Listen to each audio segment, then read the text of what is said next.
பெருமழை போலவே உம் ஆவியை ஊற்றும்.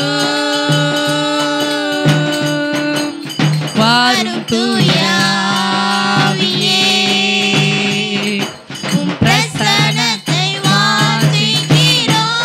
ஆமாண்டவரே, வல்லமையால் என்னை நினைத்து ஓ ஜீசஸ் நீர் ஆளுகை செய்யும். வாரும் தூய ஆவியே, ஆமென் அப்பா, பிரசன்னத்தை வாஞ்சிக்கிறோம். வல்லமையால் என்னை நினைத்து வல்லமையால் அப்பா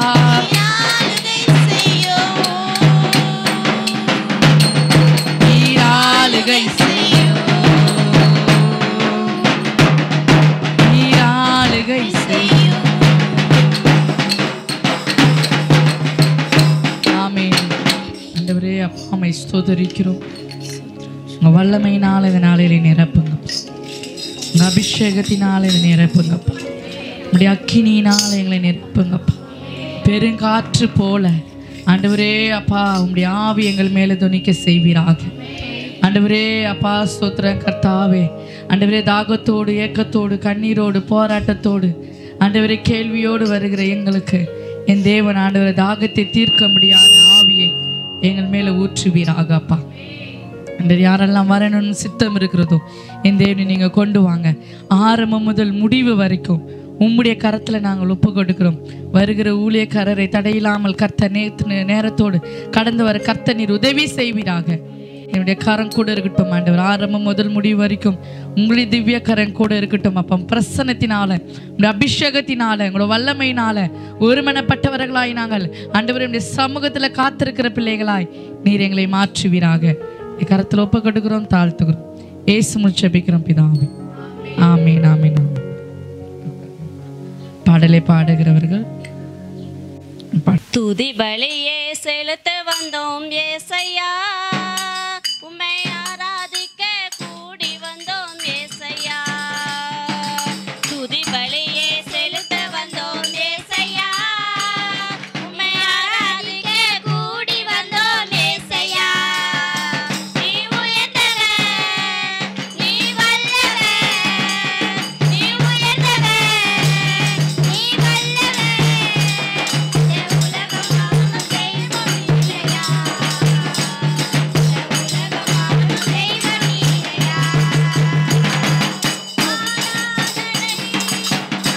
Hallelujah.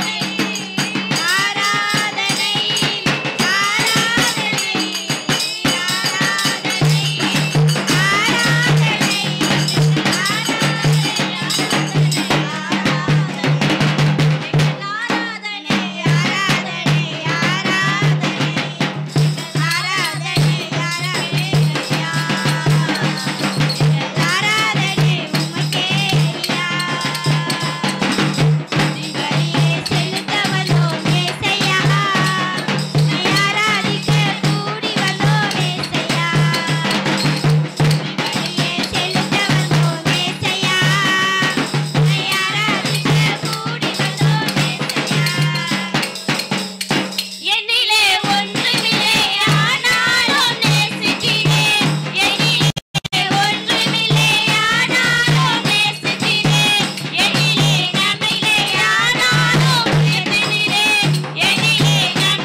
பாடுவோம் அல்லேலூயா.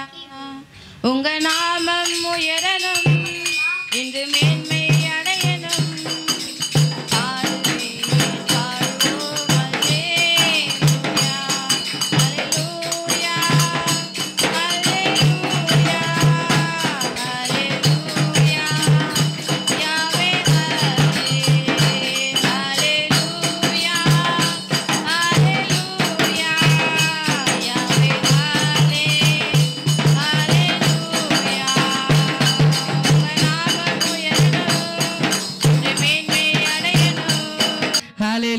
ஹalleluya ஹalleluya. துதிங்க நல்லா கொஞ்ச நேரம், ஒரு 5 நிமிடம் கர்த்தரை நல்லா துதிக்கலாமே. ஹalleluya.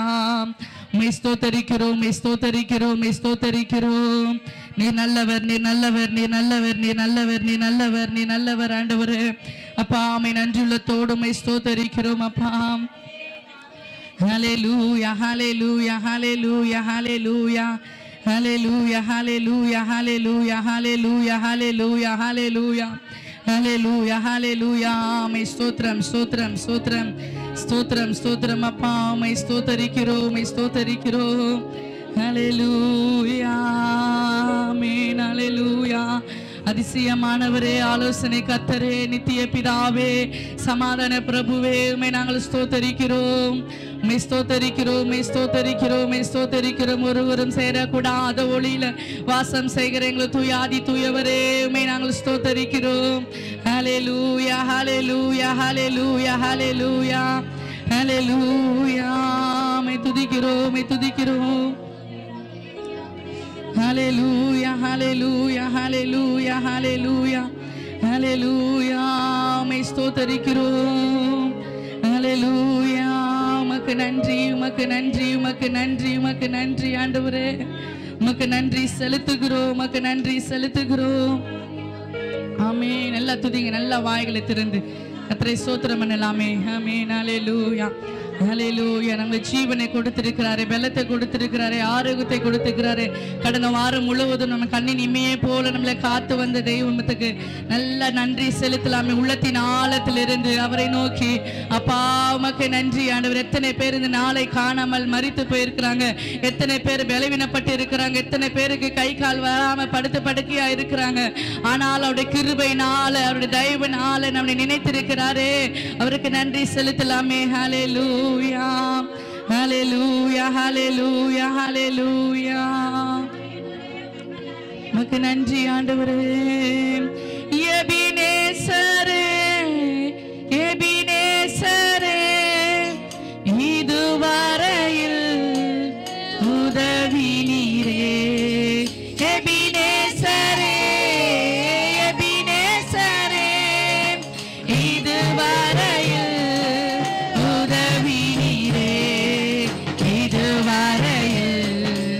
உதவி நீரே. உம்மை முழு உள்ளத்தோடு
கரங்களை தட்டி அப்பாவுக்கு உமக்கு நன்றி நன்றி நன்றி அப்பா, உமக்கு நன்றி செலுத்துகிறோம். இந்த முழு உள்ளத்தோடும் முழு பலத்தோடும் இந்த முழு ஆத்மாவோடும் ஆண்டவரே உமக்கே நாங்கள் ஆராதனை செலுத்துகிறோம். நீரே ஆராதனைக்குரியவர் ஆண்டவரே, நீரே ஆண்டவரே கனத்துக்குரியவர், நீரே மகிமைக்குரியவர், நீரே புகழ்ச்சிக்குரியவர் ஆண்டவரே. உமக்கு ஒருவருக்கே நாங்கள் ஆராதனை செலுத்துகிறோம் தகப்பனே. ஆவியானவரே அப்பா, இந்த ஆராதனை வேளையில் ஆண்டவரே உங்க நாம மகிமைப்பட்ட கிருபைக்காய் உமக்கு நன்றி ஆண்டவரே. தொடர்ந்து நீர் எங்களை வழி நடத்துங்க, ஆசீர்வதிங்க. எல்லா துதிக்கான மகிமை உமக்கு ஒருவருக்கே நாங்கள் ஏறெடுக்கிறோம். இயேசு மூலம் ஜெபிக்கிறோம் நல்ல பிதாவே, ஆமேன் ஆமேன். ஹல்லேலூயா ஹல்லேலூயா. அப்படியே நம்ம நின்ற ஒண்ணமாய் வேதத்தை எடுத்துக்கொள்ளலாம். சங்கீதம்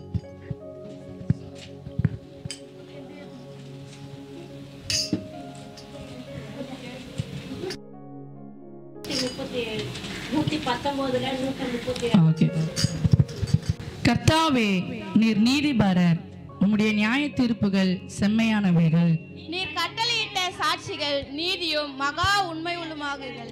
என் சத்துருக்கள் உம்முடைய வசனங்களை மறந்தபடியால் என் பக்தி வைராக்கியம் என்னை பட்சிக்கிறது. உமது வார்த்தை மிகவும் புடமிடப்பட்டது, உமது அடியேன் அதில் பிரியப்படுகிறேன். நான் சிறியவனும் அசட்டை பண்ணப்பட்டவனுமாய் இருக்கிறேன், ஆனாலும் உமது கட்டளைகளை மறவேன். இதோ இக்கட்டும் நெருக்கமும் என்னை பிடித்தது, ஆனாலும் உம்முடைய கற்பனைகள் என் மனமகிழ்ச்சி. அனைவரும் சேர்ந்து வாசிக்கலாம். உம்முடைய சாட்சிகள் நீதி என்றென்றைக்கும் நிற்கும், என்னை உணர்த்தி உள்ளமாக்கும், அப்பொழுது நான் பிழைத்திருப்பேன் என்பதே. ஆமேன் ஹல்லேலூயா. கர்த்தருக்கு என்று கொடுக்கிற நேரம் ஆமேன். ஒரு பாடலை பாடும்போது கர்த்தருக்கு என்று கொடுக்கலாம். அதிசயங்கள் செய்கிறவர் நம் அருகில் இருக்கிறார், அற்புதங்கள் செய்கிறவர் இன்றும் நமக்குள் வசிக்கிறார். அதிசயங்கள் செய்கிறவர் நம் அருகில் இருக்கிறார், அற்புதங்கள் செய்கிறவர் இன்றும் நமக்குள் வசிக்கிறார். தண்ணீரை இரத்தமாய் மாற்றினார் அதிசயம், தண்ணீரை இரத்தமாய் மாற்றினார் அதிசயம், வெறும் தண்ணீரை திராட்சரசமாய் மாற்றினார் அதிசயம், வெறும் தண்ணீரை திராட்சரசமாய் மாற்றினார் அதிசயம். அதிசயங்கள் செய்கிறவர் நம் நடுவில் இருக்கிறார், அற்புதங்கள் செய்கிறவர் இன்றும் நமக்குள் வசிக்கிறார். அதிசயங்கள் செய்கிறவர் நம் நடுவில் இருக்கிறார், அற்புதங்கள் செய்கிறவர் இன்றும் நமக்குள் வசிக்கிறார். ஆமென். படைக்கப்பட்ட காணிக்கைக்காக ஜெபிக்கலாம். இயேசுவே உம்மை ஸ்தோத்தரிக்கிறோம், உம்மை துதிக்கிறோம். ஆண்டவரே உம்முடைய சமூகத்துல விதைக்கப்பட்ட காணிக்கைக்காய் ஜெபிக்கிறோம். 1, 10, 100, 1000 கர்த்தர் நீர் ஆசீர்வதிப்பீராக. உன் கையின் பிரியாசத்தை நீ சாப்பிடுவாய், உனக்கு பாக்கியமும் நன்மையும் உண்டாயிருக்கும் என்று வார்த்தையின் பிரகாரமாய் ஆண்டவரே கையின் பிரியாசங்களை நீர் ஆசீர்வதிங்க, பலப்படுத்துங்க. இயேசு மூலம் ஜெபிக்கிறோம் நல்ல பிதாவே, ஆமென் ஆமென். ஹல்லேலூயா. ஆமென். அப்படியே உட்காரலாம்.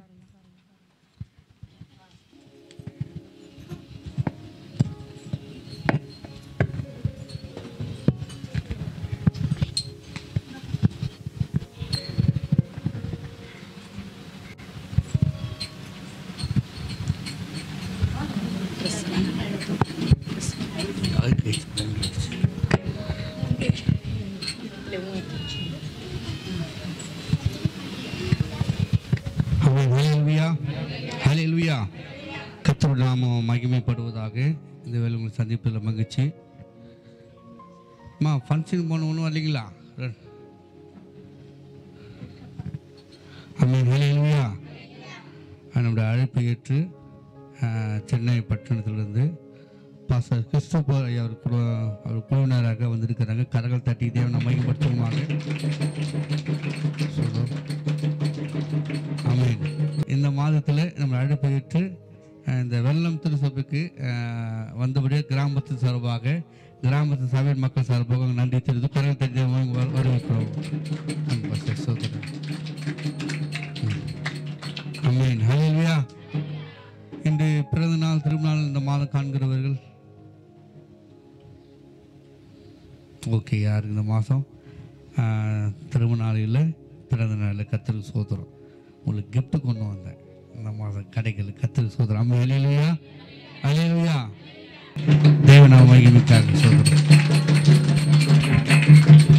வேற எதையோ கடவுளாக கும்பிட்டு இருந்தவங்க, பாம்பு குரங்கு எல்லாத்தையும் கொண்டுட்டு இருந்தவங்க இன்னைக்கு இயேசுவை கும்பிட வச்சிருக்கிறதுக்கு அது பார்க்கும் போதே ஆண்டவரே இந்த மாதிரி ஒரு ஸ்லாக்கியத்தை எங்களுக்கு கொடுத்துருக்குறீங்களே.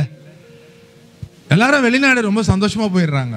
Australia, New Zealand, America. எங்கள் 2 பசங்களும் அமெரிக்காவில் தான் இருக்கிறானுங்க, வாழ்கிறானுங்க. ஆனால் இந்த மாதிரி கிராமங்களில் கூட நீங்கள் மறைச்சி வச்சுருக்கீங்களே உங்கள் பேரை சொல்கிறதுக்குன்னு யோசிக்கும் போது எவ்வளோ பெரிய விஷயம், எவ்வளோ சந்தோஷமாக இருக்குது. அதுக்கு ஒரு குடும்பம் ஒப்பு கொடுத்து இந்த கிராமத்துக்கு வந்து ஊழியம் செஞ்சு இயேசு கிறிஸ்து தான் தெய்வம்னு சொல்லி இன்னும் அவரை நம்பி வாழ்ந்துட்டு இருக்கிறாங்க. அவர் டைட்டாக பிடிச்சின்னு இருக்கிறாரு. அவங்கள விட்டுருவாரா? அவரு விட்டுருவாரா? அதனால் இன்னைக்கு ரொம்ப சந்தோஷம். என்ன ஏதோ ஒரு இடத்துக்கு போயிருக்கோம், என்னமோ ஒன்று பேசுகிறோம் கடைசி காலத்தை பற்றி அப்படின்ட்டு இல்லை. கண்டிப்பாக எங்களுக்கு இந்த ஸ்லாக்கியத்தை கொடுத்துருக்கீங்களே, எவ்வளோ பேர் கிடைக்கல. நாங்கள் இந்த மாதிரி இடத்துல கூட சர்ச் இருக்குமா அப்படின்னு காரில் வரும்போது நான் யோசிக்கிறேன், இந்த மாதிரி இடத்துல சர்ச் இருக்குமா? ஆனால் இயேசு கிறிஸ்து எல்லாரும் பார்க்குற மாதிரி தானே சிலுவையில் நமக்காக மரிச்சாரு. நீ ரத்தம் சிந்திக்கோ, நீ மற்றவங்களையும் சாகடி, அவங்க ரத்தத்தின் மூலியமா நீ என்ன பண்ணு, உனக்கு ரட்சிப்பு கிடைச்சிரும் அப்படின்னு தானே இஸ்லாம் எல்லாம் சொல்லி கொடுக்குறாங்க. இயேசு சொல்றாரு, நீ எதுக்கு சாவுற? நான் சாவுறேன். அந்த மாதிரி ஒரு தெய்வம் இல்லைங்க பூமியில. கை தட்டுங்க. எனக்கு இல்லை, அவருக்கு. அந்த மாதிரி ஒரு தெய்வம். நீ சாக வேணா, நான் சாகுறேன். பாவமே பண்ணாத கடவுள், பாவமே அந்த ரத்தம் தான் நம்மளை சுத்திகரிக்குது இல்லையா? எனக்கு ரொம்ப சந்தோஷம். வரும்போதே சூப்பர் பாட்டு கேக்குது கார்ல இருந்து இறங்கும்போது. அத்திமரம் அப்படின்னா என்ன? ஆட்டு மந்தை முதலற்று போனாலும். நான் சாப்பாட்டுறாம நான் எப்படி புரிஞ்சுக்கிட்டேன் தெரியுமா? கறி குழம்பு இருந்தா என்ன, அத்திக்காய் குழம்பு இருந்தா என்ன, இயேசு கிறிஸ்து தான் தெய்வம். அதுதான் நான் புரிஞ்சுக்கிட்டேன் வரும்போது. என்னடா இந்த பாட்டு பாடுறாங்க, ஐயோ ஆட்டு கறி இருந்தாதான் தெய்வமா? அத்திப்பாலம் இருந்தா கூட அவர் தான் கடவுள். அதை கண்டுபிடிச்சிட்டாரு, அவக்கு கண்டுபிடிச்சிட்டாரு. நீங்களே இன்னைக்கு கண்டுபிடிச்சதுனால தான் அதை பாடுறீங்க. எத்தனை பேர் இன்னைக்கு பூமியில அதை கண்டுபிடிச்சிட்டாங்க? அத்திக்காய் குழம்பு இருந்தான்னா, கறி குழம்பு இருந்தானா, இயேசு கிறிஸ்து தான் வழி, வேற யாரும் பரலோகத்துக்கு கொண்டு போக முடியாது. அதாவது சொல்லிடுறேன் நான், சரியா? அதாவது சொல்லிடுறேன் இந்த கிராமத்தில். ஏன்னா திரும்பி இருக்கிற நாட்கள் எல்லாம் பார்த்தா மறுபடியும் வரத்துக்கு வாய்ப்பு இருக்கா? ஏற்கனவே சொன்னார் பாஸ்டர் டேவிட், எங்களுக்கு வந்து நியூஸ் சேரல, இப்படி தான் இருக்கும் அப்படின்னு சொல்லியிருந்தா எல்லாத்தையும் கேன்சல் பண்ணிட்டு கூட வந்துடலாம் போல. ஏன்னா இப்படியெல்லாம் சபை நடத்துகிறாங்க, மக்கள் வந்து இயேசுவை ஏற்றுக்கிட்டு உட்காந்துட்டு இருக்காங்க. நாங்கள் என்ன பண்ணிட்டு இருக்கோம் பட்டணத்தில்ன்ற மாதிரி தான் இருக்கு. என்னால் சொன்னேன், அம்மாகிட்ட சொன்னேன், அம்மா என்னால் உட்கார முடியல. உட்காந்துருவேன், ஏந்திரிக்க முடியாது. 64 வயசு ஆகுது. மற்றபடி உட்காந்தானா நின்னானா அவர் தான் கர்த்தர். அத்திப்பழம் இருந்தானா, சாதாரண ஆட்டுக்கறி இருந்தானா, என்ன இருந்தா என்ன, மூளை பொரியல் இருந்தானா, இயேசு கிறிஸ்து தான் தெய்வம். இந்த மாதிரி டெய்லி சொல்லிட்டு போயிட்டு இருக்கிறதுனால தொண்டையும் கட்டிக்கிச்சு, சரியா? அதனால ஐயா ரொம்ப சந்தோஷம் எங்களை கூப்பிட்டதுக்கு. இது எங்கள் குழு. மனைவி நேற்று தான் இலங்கையிலேருந்து வந்தாங்க. அவங்க அப்பாவுடைய 94வது பிறந்த நாள் போயிருந்தாங்க. நேற்று நைட்டு தான் வந்தாங்க. அது எப்படி ஆவியானவர் ஆவியானவர்னு சொன்னீங்களே, எப்படி அவங்கள கொண்டு வந்தாருன்னு எனக்கு தெரியல. தூங்கியிருக்கலாம்ல வீட்டில், நேற்று தான் வந்தேன், டயர்டாக இருக்கு, இல்லை உடையான்ட்டாங்க. இதெல்லாம் கர்த்தர் செய்கிறது. எனக்கே பா என்னடா சூப்பர் தினேஷ் அப்படின்னு சொல்ல போல அவர் எங்கள் பாஸ்டர். இந்த மாதிரி சபைகளுக்கு போனோம். எங்கெங்கெல்லாம் மறைஞ்சி இருக்கிறதோ அந்த இடத்துலலாம் இயேசு என்ற நாமம் வரதை பார்க்கும்போது ஒரு ஊழியக்காரனா எனக்கு அவ்வளோ சந்தோஷமா இருக்கு. 33 வருஷம் ஊழியம் செய்கிறேன். அவ்வளோ சந்தோஷமா இருக்கு இதெல்லாம் கேட்கும்போது. ஏசுப்பா நீங்கள் மறிச்சது வேஸ்ட்டாக போலியே பாருங்க, இந்த பிள்ளை வாயிலெல்லாம் வருது ஏசு ஏசு ஏசு ஏசு ஆவியானவர் ஆவியானவர். ஐயா நல்லா ஊழியம் செய்யுங்க, கர்த்தர் உங்களை ஆசீர்வதிக்கிட்டோம், உங்கள் குடும்பத்தை ஆசீர்வதிக்கிட்டோம். எனக்கு தெரியாதியா, உண்மையிலே சொல்கிறேன், வந்த பிறகு தான் செத்தான் சுடுகாடு தெரியுன்ற மாதிரி இருக்கு இல்லையா? தெரியாது. செய்யாரில் எங்கேயோ ஒரு கிராமத்தில் உட்காந்துக்கிட்டு வீடை கொடுத்துக்கிட்டு ஆண்டவருக்கு இந்த இடத்துல எல்லாரும் வந்து துதிச்சுக்கிட்டு பாருங்க. ரெக்கார்ட் பண்ணுறீங்களா? ஐயோ அது கூட எனக்கு தெரியாது. அவ்வளோ முக்கியம் கொடுத்துருக்காரு பாருங்க இந்த செய்திக்கு. நம்ம ரெக்கார்ட் பண்ணி வச்சுக்குவோம். உங்களுக்காக அவர் கேட்டிருப்பாரு, அப்படித்தானே என்ன கூப்பிட்டீங்க.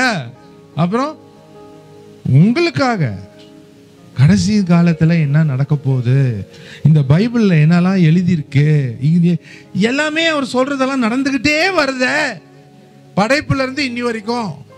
அப்போ இந்த முடிவு எப்படி இருக்க போகுது, கடைசி காலம் எப்படி இருக்க போகுதுன்னு இங்கே தான் சொல்லியிருக்கு. அதை தான் உங்களுக்கு நான் சொல்லி கொடுக்கும்படி வந்திருக்கேன். சரியா? அது பாஸ்டர் அம்மா, அவங்க டாக்டர் வேலையை விட்டுட்டு இயேசுக்காக ஊழியம் செய்ய வந்திருக்காங்க. நான் இன்ஜினியரு. நான் 93 வந்தேன், அவங்க 2002 வந்தாங்க. எந்த குறையும் வைக்கல ஏசப்பா. என்னால் இது செய்யாமல் விட்டார அப்படின்னு சொல்கிறதுக்கு இல்லை. சின்ன பிள்ளைங்களே என் பசங்க விளையாடும் போது ஆண்டவர் பேசுகிறாரு என்கிட்ட, அவங்களை நான் அமெரிக்காவில் படிக்க வைப்பேன்ட்டு. படிக்கவும் வச்சிட்டாரு, கல்யாணம் பண்ணியும் கொடுத்துட்டாரு. 3 பேர பிள்ளைங்க எங்களுக்கு. எதுவுமே ஒரு குறைன்னு சொல்கிறதுக்கே இல்லைங்க. அதுதான் நீங்கள் நினச்சிக்கணும். நீங்கள் அவரை தேடி வரல, அவர் உங்களை தேடி வந்திருக்காரு. எல்லாம் இப்போவோ வேணாம் வேணாம் வேணாம் வேணாம், எதுக்கு போற, எங்க போற, அடிக்கிறானுங்க உதைக்கிறானுங்க தெரியல, கண்ணு மூடி இருக்கு, உங்க கண்ணு திறந்துச்சு. எங்க போற, சபைக்கா போற தெரியல. பிசாசுடைய ஆளுகையில தான் இந்த உலகம் இருக்கு, அதெல்லாம் பார்ப்போம். அப்போ இயேசு வரப்போறாருன்ட்டு கேள்வி கேட்குறாங்க எல்லாரும். சீஷர்கள்லாம் அவர்கிட்ட போய் நீங்க எப்போ வருவீங்க, நீங்க மறுபடியும் எப்படி வருவீங்க அப்படின்னும் போது அவர் ஒன்று சொல்றாரு. லூக்கா 17 அவர் சொல்றாரு, 2 அடையாளம் நான் கொடுக்குறேன், அதன் பிரகாரம் தான் நான் வருவேன் அப்படின்னு அவர் சொல்றாரு. லூக்கா 17. மனுஷகுமாரனுடைய நாட்களிலும் நடக்கும். நோவா பேழைக்குள் பிரவேசித்த நாள் வரைக்கும் ஜனங்கள் புசித்து குடித்தார்கள், பெண் கொண்டு கொடுத்தார்கள். ஜலப்பிரளயம் வந்து எல்லாரையும் அழித்து போட்டது. லோத்தினுடைய நாட்களில் நடந்தது போலவும் நடக்கும். ஜனங்கள் புசித்தார்கள், குடித்தார்கள், கொண்டார்கள், விற்றார்கள், நட்டார்கள், கட்டினார்கள். லோத்து சோதோமை விட்டு புறப்பட்ட நாளிலே வானத்திலிருந்து அக்கினியும் கந்தகமும் வருஷித்து எல்லாரையும் அழித்து போட்டது. மனுஷகுமாரன் வெளிப்படும் நாளிலும் அப்படியே நடக்கும். அவர் சொல்லிட்டா அது அப்படியே தான் நடக்கும்.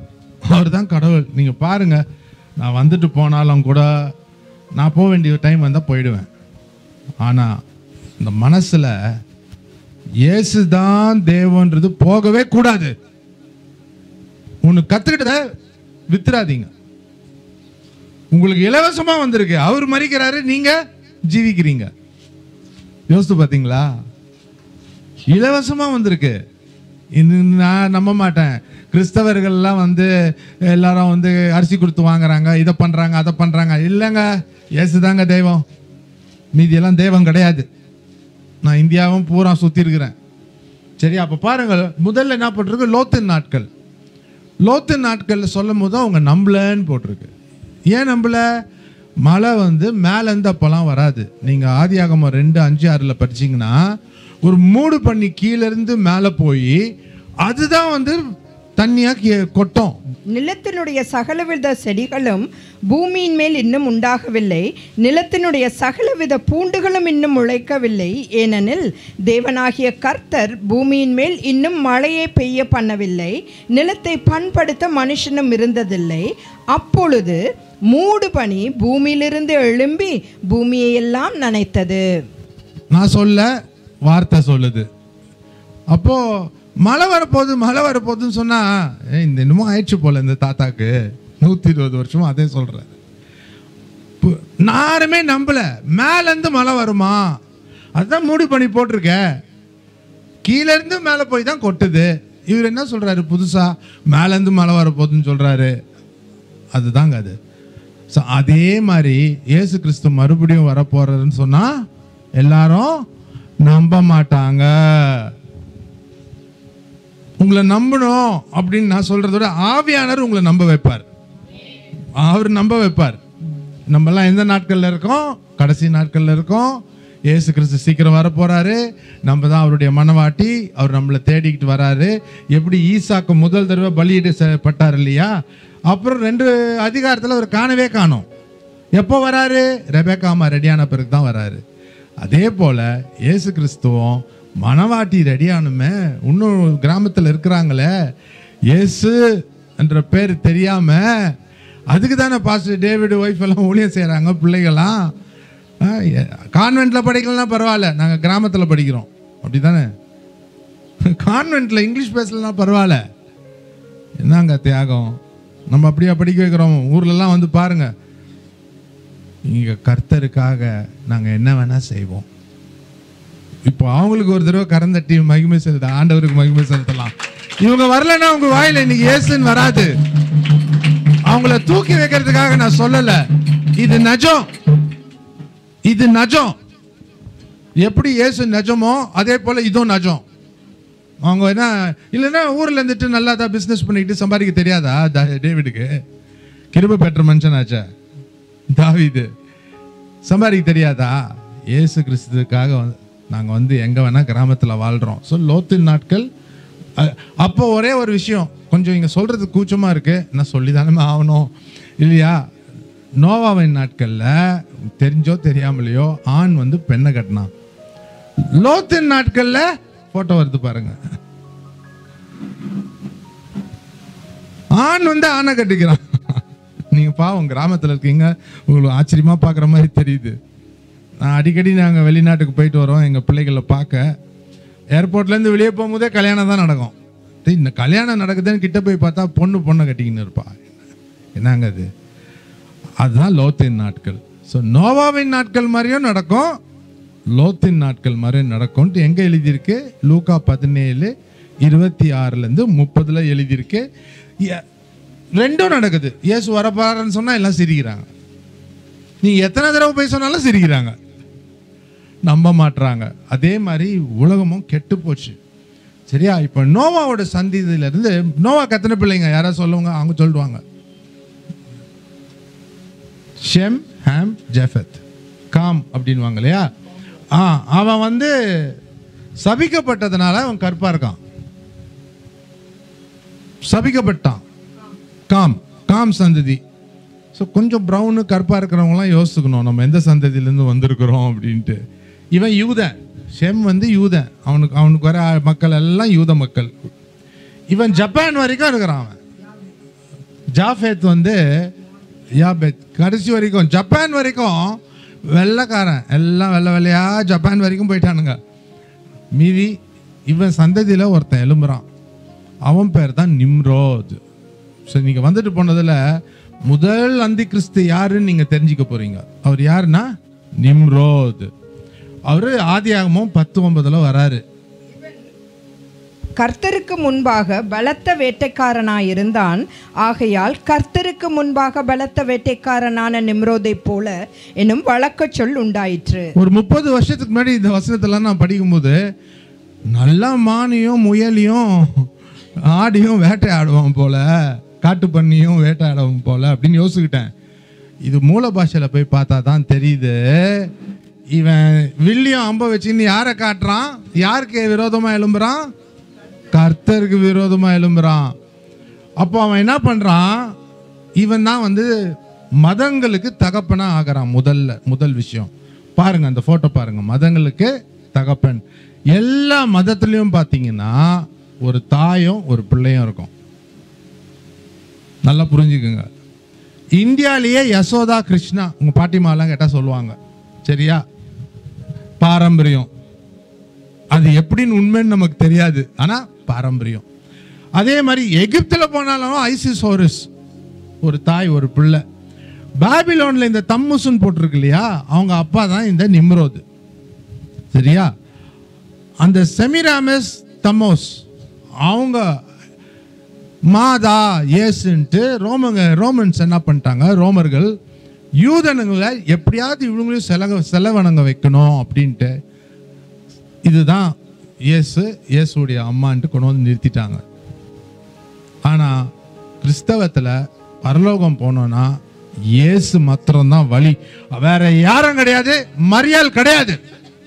அடிச்சு சொல்றேன் நான், இயேசு அதுதான் நம்ம மூச்சு. எப்படி யோசித்து பார்த்தீங்களா? ஒவ்வொருத்தரையும் மூச்சு விடும்போது மூச்சு விட்டுட்டு இருக்கிறீங்களே, ஏசுன்னு வந்துகிட்டு இருக்கு, வேற ஒன்றும் இல்லை. அது என்னைக்கு நிற்குதோ ஆல் அவுட்டு. சரியா? ஏசு கிறிஸ்து தான். அப்போ பாருங்க, இவன் விரோதமா நிக்கிறதுனால இவன் என்ன சொல்றான், நம்ம எல்லாம் சேர்ந்து என்ன பண்ணலாம், ஒரு கோபுரத்தை கட்டலாம். அந்த கோபுரத்தை பத்தி என்ன போட்டிருக்கு, இன்னும் அவர்கள் நாம் பூமியின் மீதெங்கும் சிதறி போகாதபடிக்கு நமக்கு ஒரு நகரத்தையும் வானத்தை அளாவும் சிகரமுள்ள ஒரு கோபுரத்தையும் கட்டி நமக்கு பேருண்டாக பண்ணுவோம் வாருங்கள் என்று சொல்லிக் கொண்டார்கள். ஆதியாகமம் 11:4. பேர் உண்டாகணும்னா சென்னையிலே பேர் வாங்கியிருப்பார் அவர். எதுக்கு இந்த கிராமத்துக்கு வரணும்? ஐயா கரெக்டா? எதுக்கு இங்க வரணும்? முன்குறிச்சிட்டாரு ஆண்டவர், இந்த கிராமத்தில் இத்தனை பேர் நான் எனக்காக வச்சிருக்கேன், இவங்கெல்லாம் ரட்சிக்கப்படணும், இவங்கெல்லாம் இயேசு தான் தேவன்னு நம்பணும், இவங்களை நீ வந்து இங்கே இரு, நான் உனக்கு ஒரு வீடு தரேன், பிள்ளைங்க தரேன், நீ என்ன பண்ணு, உனக்கு எந்த குறையும் வைக்க மாட்டேன், நீ இந்த கிராமத்தில் வந்து இரு, அவங்கள நான் கொண்டு வரேன். இயேசு தான் உங்களை கொண்டு வந்திருக்காரு. யார் உங்களை கொண்டு வந்தா? அவங்களுக்குள்ளே இருக்கிற ஆவியானவர் தான் உங்களை இழுத்துருக்கிறார். அட்ராக்ஷன், கலங்கரை விளக்கம். இந்த சுத்தி வட்டாரத்துக்கு வெளிச்சம் இருக்கிற வீடு இந்த வீடு. எல்லாம் வருவீங்க, வெளிச்சம் வெளிச்சம் அப்படின்னு வருவீங்க. சரியா? எதுக்கு இந்த பாபேல் கோபுரம் கட்டும்போது ஆண்டவர் ஸ்டாப் பண்ணாரு? உங்க சொந்த முயற்சினால நீங்க பரலோகம் வர முடியாதுடா. புரிஞ்சுதா? அதுக்கு வந்து என்ன பண்ணிட்டாரு, இறங்கி வந்து ஒரு 290 மீட்டர் தான் அது கட்டினாங்க. ஆனால் இவனுங்க நினச்சானுங்கன்னா கட்டிடுவானுங்கடா அப்படின்ட்டு ஆண்டவர் என்ன பண்ணிட்டாரு, பாஷையை உள்ள போட்டாரு. ஒருத்தன் போய் செங்கல் எடுத்துனுவானா அவன் பக்கெட் எடுத்துன்னு வரான். புரியாதுல்ல? இப்போ நான் தமிழில் பேசுகிறேன், உங்களுக்கு புரியுது. திடீர்னு ஹிந்தியில் பேசுனா எத்தனை பேருக்கு புரியும்? எனக்கே ஹிந்தி தெரியாது இல்லையா? இப்போ பாஷைகள், இங்கிலீஷு பேசுனா அத்தனை பாஷைகள் உருவாக்கிட்டு எல்லாரையும் செதறடிச்சாச்சு. இயேசு கிறிஸ்து தான் வழி, அவர் தான் உன்னை கொண்டு வர முடியும் அப்படின்ட்டு எல்லாரையும் கூப்பிட்டு வச்சுட்டான். ஆதியாகமம் 11 நீங்கள் படித்து பார்த்தீங்கன்னா, ஒரே உலகம், ஒரே மக்கள், ஒரே மதம், ஒரே தலைவர், ஒரே மொழி, ஒரே பணம், ஒரே அரசாங்கம். அதே போல் இந்த முடிவுலையும் இந்த நாட்களில் இஸ்ரேல் தேசத்திலிருந்து ஒரே ஒரு அரசாங்கம், ஒரு ஆலயத்தில் உள்ள போய் உக்காந்துக்கிட்டு அந்தி கிறிஸ்து உலகம் பூரா கண்ட்ரோல் பண்ண போகிறான். அதெல்லாம் பார்ப்போம். அதுதான் சரியா? அதெல்லாம் இப்போ பார்க்க போகிறோம். இது ஸ்டார்டிங் தான், இன்ட்ரடக்ஷன் தான். சரியா? அப்போ நடந்தது. ஏற்கனவே 4500 வருஷத்துக்கு முன்னாடி நடந்தது. மறுபடியும் இப்படி தான் வரப்போகுதுன்னு ஆண்டவர் சொல்லிட்டு கொடுத்துட்டார் கையில். நம்ம அந்த அளவுக்கு புரிஞ்சிக்க முடியல, ஏன்னா நம்ம மனுஷர் தானே. என்ன ஆண்டவர் என்ன பண்ணிட்டாரு, 30 வயசு டைம்லேயே வாவலியை பைபிளை படி அப்படின்ட்டாரு. உனக்கு என்ன 3 வேளை சாப்பாடு கொடுக்கணும், உன் பிள்ளைகளை படிக்க வைக்கணும், அவ்வளோ தானே, மீதியெல்லாம் நான் பார்த்துக்கிறேன் வா. இன்னி வரைக்கும் எந்த குறையும் இல்லை. பார்த்தீங்களா, வெளியே கார் நிற்குது. இன்னி வரைக்கும் எந்த குறையும் இல்லைங்க. போய் என் வேலையை செய்ப்போ, போய் எல்லார்ட்டையும் சொல்லு இயேசு தான் தேவன்ட்டு, சீக்கிரம் வரப்போறாருன்னு போய் சொல்லுன்ட்டு வந்துட்டு இருக்கேன். ஸோ இது திருப்பி வரப்போகுது. அடுத்தது உணர்ற ஏன் இதை கட்டினாங்கன்றதுக்கும் சொல்கிறேன். இவர் சொல்லுவார், அவ்விசுவாசத்தின் தகப்பன் நிம்ரோது தான். நிம்ரோத் என்ற பேரை மறக்காதீங்க. முதல் அந்தி கிறிஸ்து நிம்ரோது. அவன் என்ன சொல்றான், தண்ணியில அழிக்க மாட்டேன்னு சொல்லிட்டாரு. தண்ணி அனுப்புனா நம்ம என்ன பண்ணலாம், கோபுரத்து மேல ஏறி தப்பிச்சிடலாம். புரிஞ்சுதா? அதுக்கு தான் இது, கர்த்தருக்கு விரோதமாக எழும்புகிறான். சரியா? இப்போ ஒரு கேள்வி கேட்குறேன். ரகசிய மனவாட்டி ரெடி ஆயிடுச்சு அப்படின்னு சொல்லின்னு இருக்காங்கல்ல, ஊரெல்லாம் சொல்லின்னு இருக்காங்க, இதோ ஏசாமி வரப்போறாருன்றாங்க இல்லையா? இங்கேருந்து நீங்கள் ரகசிய வருகையில் எடுக்கப்பட்டீங்கன்னு அங்கே போய் என்ன பண்ண போறீங்கன்றது பார்ப்போமா? ஒரு 5 நிமிஷம். இந்த ரகசிய வருகையில் எல்லாம் போகிறாங்க பாருங்க மேலே. அந்த படம் தெரியுதா? எல்லாம் போகிறோம். எல்லாம் திடீர்னு பார்த்தா வீட்டில் 5 பேர் இருப்பாங்க, இல்லை 2 பேர் காணோம். எங்கே போயிட்டாங்க? மேலே போயாச்சு. மனவாட்டியை வந்து கூட்டின்னு போயிட்டார் இயேசு கிறிஸ்து அப்படின்னு போட்டிருக்கு. சரியா? இப்போ பாருங்க 2 கொரிந்தியர் 5:10. ஏனென்றால் சரீரத்தில் அவனவன் செய்த நன்மைக்காவது தீமைக்காவது தக்க பலனை அடையும்படிக்கு நாம் எல்லாரும் கிறிஸ்துவின் நியாயாசனத்திற்கு முன்பாக வெளிப்பட வேண்டும். நீ எவ்வளவு பரிசுத்தமா வாழ்ந்த இந்த பூமியில அப்படின்னு பார்த்து அதுக்கு ஒரு வெகுமதி. பாத்தீங்களா? நான் சொல்ல, பவுல் எழுதியிருக்காரு கொரிந்தியர் சபைக்கு. நீ எவ்வளவு பரிசுத்தம், ஏன்னா இந்த சரீரத்துல தான் பாவம் ஒட்டின்னு இருக்கு. இந்த சரீரத்தில் நீ வாழ்ந்துட்டு மேலே வரியே, நான் உன்னை சும்மா விட்டுருவேனா? அது முதல் ஒரு வெகுமதி. இதுதான் பேமா நியாய தீர்ப்பு. இதை பறக்காதீங்க. இவர் கேட்பாரு, பீமா நியாய தீர்ப்பு. நியாய தீர்ப்பு இல்லை, வெகுமதி. எல்லாரும் நான் பரிசு கொடுக்குற. இவ்வளோ நாள் நீங்கள் ஏங்க உங்கள் வாழ்க்கையில் கஷ்டம் இல்லை இருக்குல்ல, ஆனாலும் இயேசுவை பிடிச்சின்னு உட்காந்துன்னுக்கிறீங்களே, எப்படி? அதுக்கு ப்ரைஸ் வேணாவா? பிசாசு ஈஸியாக தூக்கின்னு போயிடுவான். ஆனால் நீங்கள் கர்த்தருடைய கிருபையில் அவரை பிடிச்சின்னு இருக்கீங்க. ஒன்னே ஒன்று சொல்கிறேன், புரிகிற மாதிரி சொல்லித்தரேன். ஒன்று, குரங்கு எப்படி தாயை பிடிக்குமோ பிடிச்சிக்குங்க. இல்லைன்னா தாய் குட்டி பூனையை எப்படி தூக்குமோ பிடிச்சிக்குங்க. நீங்கள் டைட்டாக பிடிக்க முடியல அப்படின்னா, கடவுளை நீங்களே எங்களை தூக்கின்னு போங்கன்னு சொல்லிடுங்க, முடிஞ்சு போச்சு. புரியுதா? அப்படி பிடிச்சிக்குங்க. பூனைக்குட்டியை தூக்குச்சுன்னா விடாது பூனை. இயேசு உங்களை பிடிச்சாருன்னா உடும்பு பிடி தான். உடும்புனா தெரியுமா உங்களுக்கு? உடும்பு பிடி. அந்த காலத்தில் மலை ஏறணும்னா சேவர்கள் என்ன பண்ணுவாங்க, தூக்கி அடிச்சுட்டு அதை அது மேலே போய் பிடிச்சதுன்னா கயிறு கட்டி இருக்கும், அப்புறம் மேலே ஏறுவாங்க. இது வரைக்கும் ஒரு தடவை கூட அந்த புட்டுக்குன்னு வந்தது கிடையாது. சரியா? நல்லா தெரிஞ்சுக்குங்க. ஸோ அந்த மாதிரி இயேசு கிறிஸ்துவை டைட்டாக பிடிச்சிக்கிட்டு அவங்க பரலோகம் கொண்டு போய் நிறுத்திட்ட பிறகு உங்களுக்கு ப்ரைஸ் கொடுக்க போகிறாரு. இது ஒரு பரிசு. 2வது பரிசு, இது ஊழியம். எல்லாரும் தான் ஊழியம் செய்கிறீங்க. யார் யாரோ போய் சொல்லியிருப்பீங்கல்ல பக்கத்து வீட்டில், வீட்டுக்குள்ளேயே, அப்பா ஏசுதான் ஏசுதான்னு. ஸோ எல்லாருக்கும் ஒரு பரிசு. ஒருவன் அந்த அஸ்திபாரத்தின் மேல் பொன் வெள்ளி விலையேற பெற்ற கல் மரம் புல் வைக்கோல் ஆகிய இவைகளை கட்டினால் அவனவனுடைய வேலைப்பாடு வெளியாகும். நாளானது அதை விளங்க பண்ணும். ஏனெனில் அது அக்கினியினாலே வெளிப்படுத்தப்படும். அவனவனுடைய வேலைப்பாடு எத்தன்மையுள்ளதென்று அக்கினியானது பரிசோதிக்கும். பொண்ணுல கட்டியிருக்கிறாரு. பாஸ்டருக்கு பண ஆசைலாம் இருக்கிற மாதிரி தெரியல. இருந்தா இந்த இடத்துக்கு யாரும் வரமாட்டாங்க. நான் சொல்றேன், நானும் ஒரு பாஸ்டர் தானே. நான் சொல்றேன், பாம்பின் கால் பாம்பறியும் சொல்றாங்கல்ல தமிழ்ல, இல்லையா? இந்த இடத்துக்கு வந்து யாரும் ஊழியம் பண்ணணும்னு நினைப்பாங்களா? இயேசுவை நேசிச்சாதாங்க வர முடியும். அப்போ அவர் என்ன பண்றாரு, இயேசு தான் தெய்வம் அப்படின்னு சொல்றாரு, அடிச்சு சொல்றாரு இல்லையா? அதுக்கு தான் வெகுமதி. பொண்ணுக்குள்ள என்ன பண்ணுங்க, கோல்டை வந்து நெருப்பு அக்கினி பாஸ் பண்ணால் இன்னும் சுத்தமாகும். வைக்கோல் வழியை பாஸ் பண்ணிங்கன்னா ஒன்றும் இல்லாமல் போயிடும். நீ செஞ்ச ஊழியத்துக்கு உனக்கு ஒரு வெகுமதியும் கிடையாது. புரிஞ்சுதா? நீ பரிசுத்தமாக வாழ்ந்ததுக்கு ஒரு வெகுமதி. இந்த சரீரத்தில் பரிசுத்தமாக வாழணுமே இல்லையா? அடுத்தது நீ செய்கிற ஊழியத்துக்கு ஒரு வெகுமதி. இதுதான் நடக்க போகுது. எனக்கு தெரியல இன்னைக்கு எவ்வளோ வசதியாக இருக்குது பாஸ்டர்லாம் தெரியல. எங்கள் பைபிள் காலேஜில் வந்து நாங்கள் நடத்துகிறோம். இந்த மாதிரி எல்லாருக்கும் ப்ரைஸ்லாம் கொடுத்து முடிச்சிட்ட பிறகு கடைசியாக ஒன்று நடக்கும். அது என்ன சொல்லுங்க பார்க்கலாம்? சாப்பாடு இருக்கா என்னன்னு தெரியல எனக்கு. இருக்கா? தலையாட்டுறாங்க பாஸ்டர்மா இல்லையா? இருக்கு, தலையாட்டுறீங்க. Very good. அதே போல் இதை பாருங்க, ஆட்டுக்குட்டி கல்யாணம். பின்னும் அவனனை நோக்கி, ஆட்டுக்குட்டியானவரின் கல்யாண விருந்துக்கு அழைக்கப்பட்டவர்கள் பாக்கியவான்கள் என்றெழுது என்றான். எல்லாரையும் கூப்பிடல.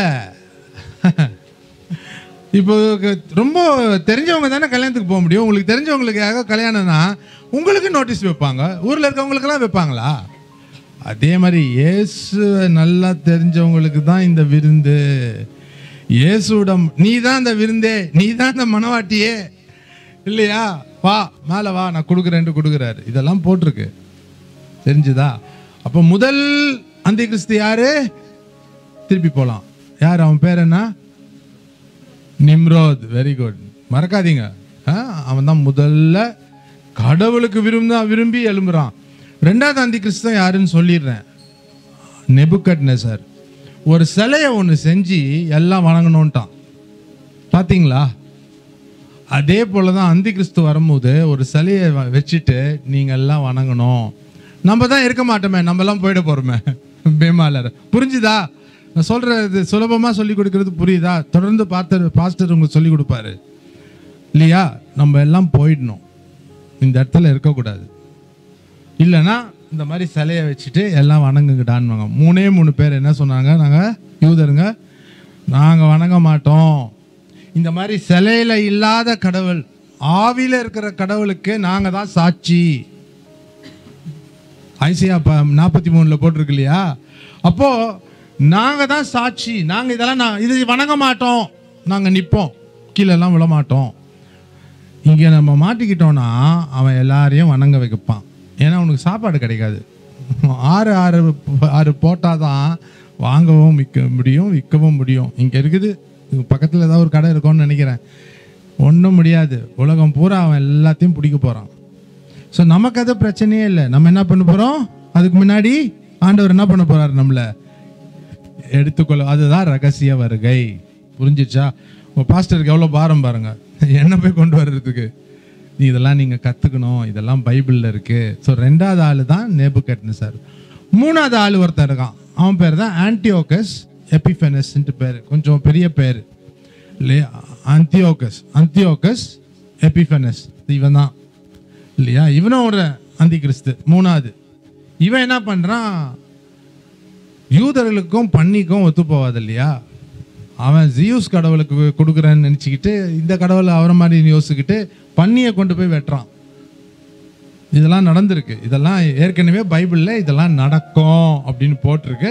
இது எல்லாமே நடந்திருக்கு இல்லையா? இந்த 3 அந்தி கிறிஸ்து செய்யறதோட 4வது வரப்போகிற ஒரு அந்தி கிறிஸ்து வரப்போகிறான் பாருங்க, பயங்கரமாக செய்ய போகிறான்.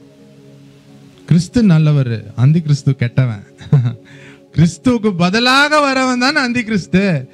வெள்ளை குதிரையில் வருவாருன்னு வெளிப்படுத்தல் 19 போட்டிருக்கு. இயேசு கிறிஸ்து வெள்ளை குதிரையிலேருந்து வராரு சண்டை போட அவங்களோட. ஆனால் இந்த அந்தி கிறிஸ்து எதில் வரான்னு போட்டிருக்கு? வெளிப்படுத்தல் 6:2 பாருங்க. நான் பார்த்தபோது இதோ ஒரு வெள்ளை குதிரையை கண்டேன், அதில் மேல் ஏறி இருந்தவன் வில்லை பிடித்திருந்தான். அவனுக்கு ஒரு கிரீடம் கொடுக்கப்பட்டது. அவன் ஜெயிக்கிறவனாகவும் ஜெயிப்பவனாகவும் புறப்பட்டான். திருப்பி வில்லு வருதா? முதல்ல வந்துச்சுல, அவன் என்ன பிடிச்சிருந்தான்? நிம்ரோது பிடிச்சான். 2யும் பிடிச்சிருந்தால அம்பு இல்லாமல் எப்படி 4 பேரை சாகடிக்க முடியும்? வெறும் வில்லை வச்சுன்னு சாகடிக்க முடியுமா? அப்போ அது என்ன வில்லுன்னா அது வானவில். சரியா?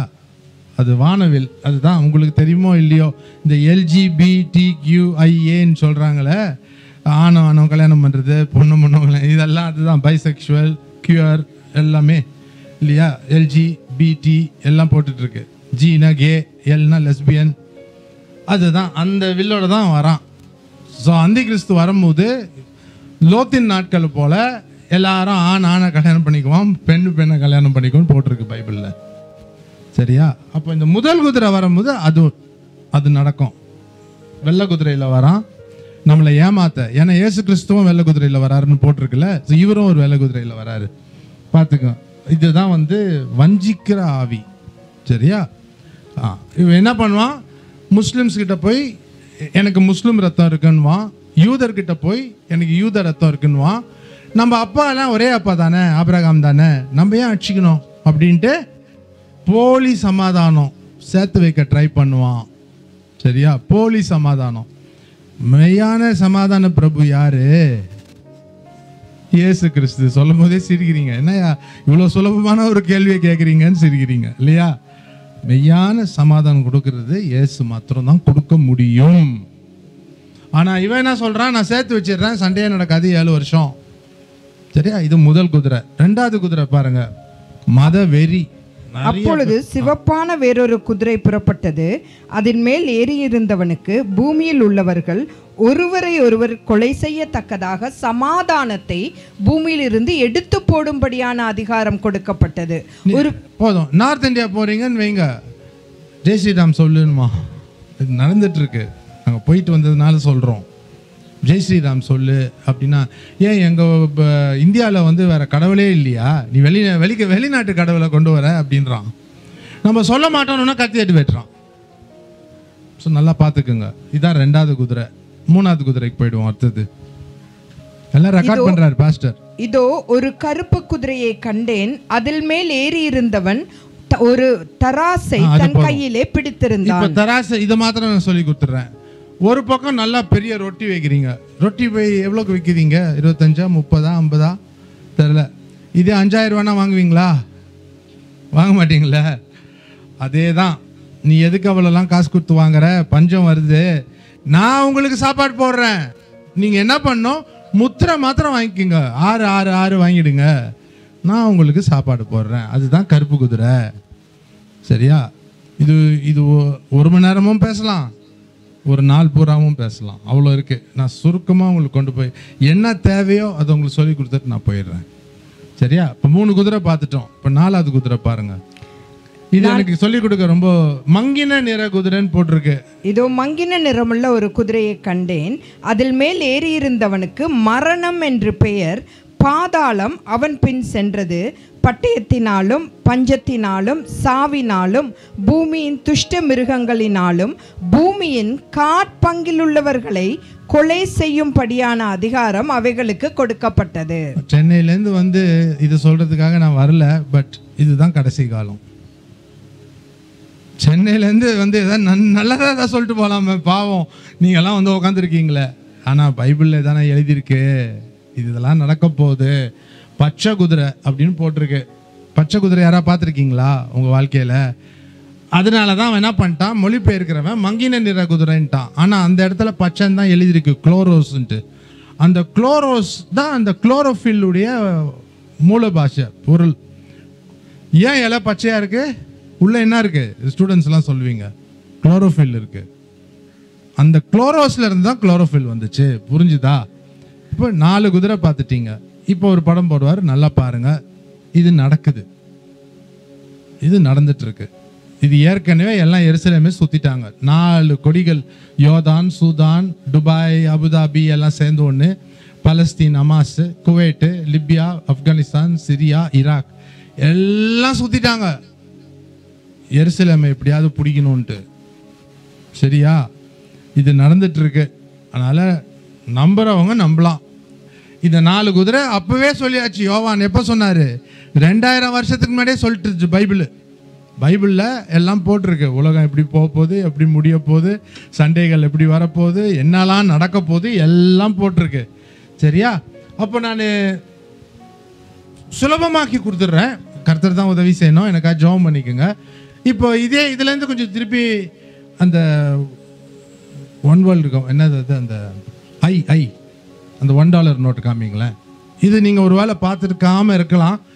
நம்ம ஊரில் எப்படி $1 இது அமெரிக்கா தேசத்தில் இது $1, இது $1 அப்படின்னு சொல்லுவாங்க.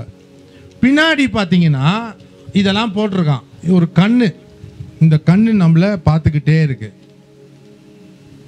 பயந்துடாதீங்க. சரியா? இந்த கண்ணு பிசாசு கண்ணு. நீ என்ன சாப்பிட்ற, நீ எங்கே சபைக்கு போகிற. இப்போ எனக்கு மொபைல் ஃபோனை நான் ஆன் பண்ணேன்னு வைங்க, இந்த கிராமத்து பேருங்க நம்ம என்ன பேர்? தவளையா? வல்லம். சரி, ஓகே, வல்லம். சரியா? அது சொல்லிடும். அதுதான் அந்த கண்ணு. புரிஞ்சுதா? நைட்டில் போய் நாங்கள் சரி வராங்களே, நாங்கள் போய் வெளியே எங்கள் ஹோட்டலில் சாப்பிட்லான்னா ஜிஎஸ்டின்னு போட்டிருக்குல்ல, கவர்மெண்ட் சேல்ஸ் டேக்ஸு, மோடிக்கு தெரிஞ்சிடும். நேற்று எல்லாம் என்ன பண்ணியிருக்கீங்க? போய் இதுதான் சாப்பிட்டீங்கல்ல அப்படின்வான். ஸோ எல்லாமே பாருங்க, இந்த கண்ணு நம்மளை என்ன பண்ணுது, பார்த்து நோட்டம் விட்டுக்கினே இருக்குது. அதனால நீ இயேசுவே அப்படின்னு நீ கும்பிடுறதுனால வந்துடுவான் வீட்டுக்கு, தெரிஞ்சிடும். எப்போ நமக்கு பிரச்சனை இல்லை, நம்ம தான் போயிட்டோமே, அதுக்கு தான் ஏசாமி நம்மளை தூக்கின்னு போறாரு. கைவிடப்பட்டோம் அப்படின்னா நீ என்ன பண்ணாலும் உனக்கு தெரியும். அதுதான் கண்ணு. அந்த $1 நோட்டில் இருக்கு. அடுத்தது பாருங்க, ஒன்னு போட்டு காமிக்கிறேன். அந்த பறவை இது வந்து கழுகு கிடையாது, இது ஃபீனிக்ஸ்ன்னு சொல்லுவாங்க. அரேபியன் பேர்டு, அரேபியன் நாட்டில் ஒரு பறவை. இது வந்து நீங்க பிடிச்சி வச்சு கொளுத்திட்டீங்கன்னு வைங்க, சாம்பல்ல இருந்து மறுபடியும் உயிர் வரும். இந்த பறவைக்கு சாம்பல்ல இருந்து உயிர் வரும். இப்போ என்ன சொல்றாங்க, அந்த நாட்களில் நாங்கள் ஓர் உலக அரசாங்கம் பண்ணணும்னு நினைச்சோமே, 4500 வருஷத்துக்கு முன்னாடி கடவுள் இறங்கி வந்து பாஷையே பிரிச்சு விட்டாரல, இப்போ நாங்கள் மறுபடியும் வருவோம் அப்படின்னு எதில் போட்டிருக்கானுங்க, $1 நோட்டில் போட்டிருக்கானுங்க. புரிஞ்சுக்கிட்டீங்களா? சரியா? இது எல்லாம் உண்மைங்க, இதெல்லாம் வந்து உண்மை. சரியா? ஏதோ ஒரு பிரசங்கத்துக்காக நான் வந்து இதை சொல்லலை, நானே கட்டலை. சரியா? சொந்தமாகலாம் கதை கட்டிலாம் நீங்கள் பேசுகிறவங்கலாம் இருக்கிறாங்க. இங்கே வசனத்துக்கு எல்லாம் ஆதாரம். ஒன்றும் வெறும் வசனம் மாத்திரம்தான் சொல்கிறேன். உங்களுக்கு வசனம் கிடையாது, ஏன்னா வசனம் உள்ளே வந்துட்டதுனால இல்லையா? வசனம் வந்துச்சு, தப்பிச்சிட்டீங்க. இல்லைன்னா வசனமாக இருப்பீங்க உட்காந்துக்கிட்டு. ஐயோ என் மாப்பிள்ளை இப்படி பண்ணுறாரு, ஐயோயோ என் பையன் இப்படி தண்ணி வச்சுன்னுக்கிறானே, ஐயோயோ என் பையன் இப்படி இன்னொருத்தடி வச்சுன்னுக்கிறானே, ஐயோயோ. இதெல்லாம் எங்கே? வசனம் இருக்கிற இடத்துல தான். வசனம் வந்துச்சுன்னா எகுறோம், எல்லாம் எகுறோம். இயேசு வார்த்தை உள்ள வந்துச்சுன்னு வைங்க, எல்லாம் எகுறோம்.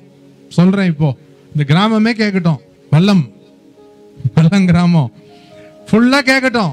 இயேசு வந்தாருன்னா இது எல்லாம் போவோம், எல்லாத்தையும் சுத்தம் பண்ணி உங்களுக்கு கூட்டு போறாரு பரலோகத்துக்கு. சரியா? வெரி குட், ஆமேன்னு சொல்லிட்டீங்க.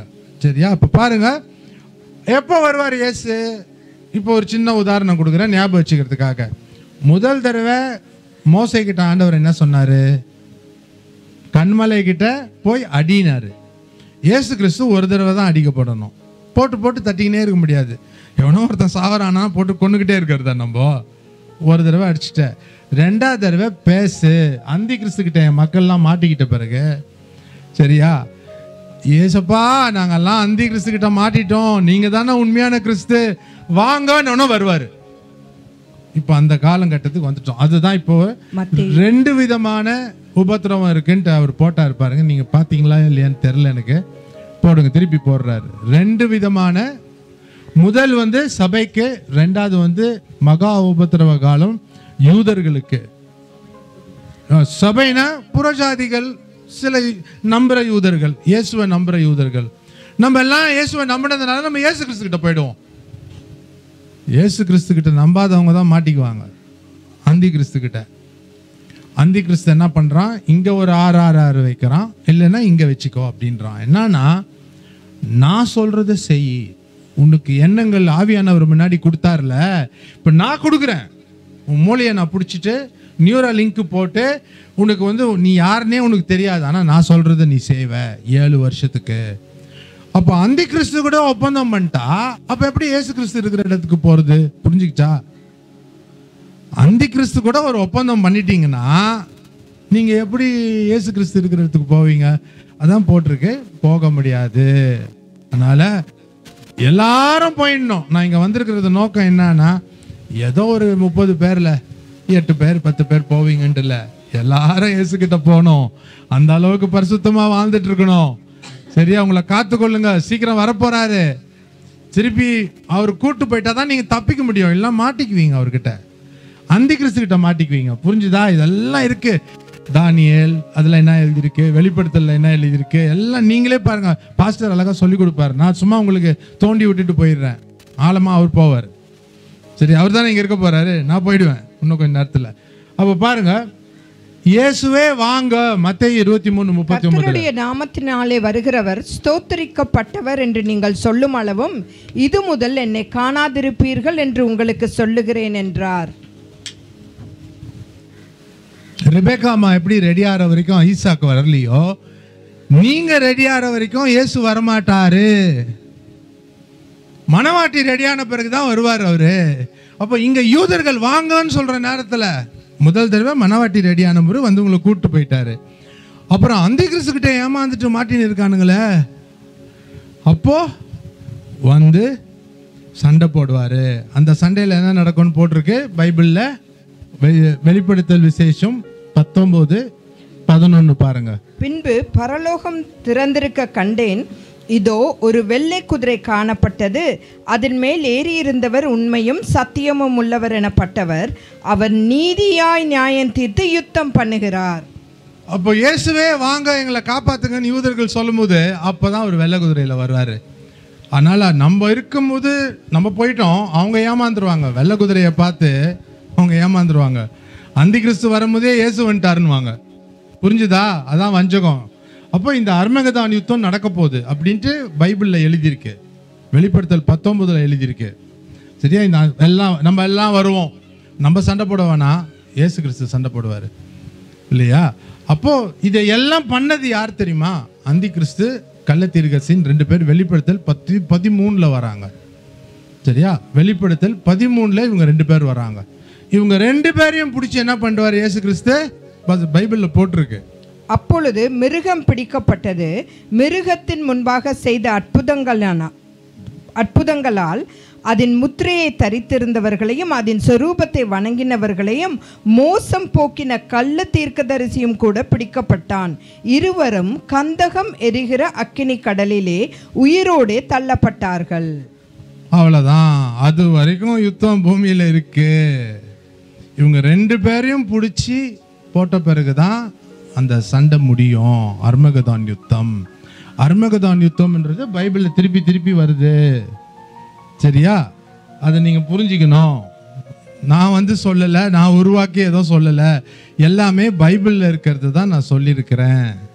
நீங்கள் போய் நல்லா ஆராய்ச்சி பாருங்க, நான் சொன்னது கரெக்டான்ட்டு. பாஸ்டர் அம்மாவை கேளுங்க. 5 நிமிஷம் ஆராதனை பண்ணீங்க, ஆண்டவர் இறங்கிட்டாரா இல்லையா?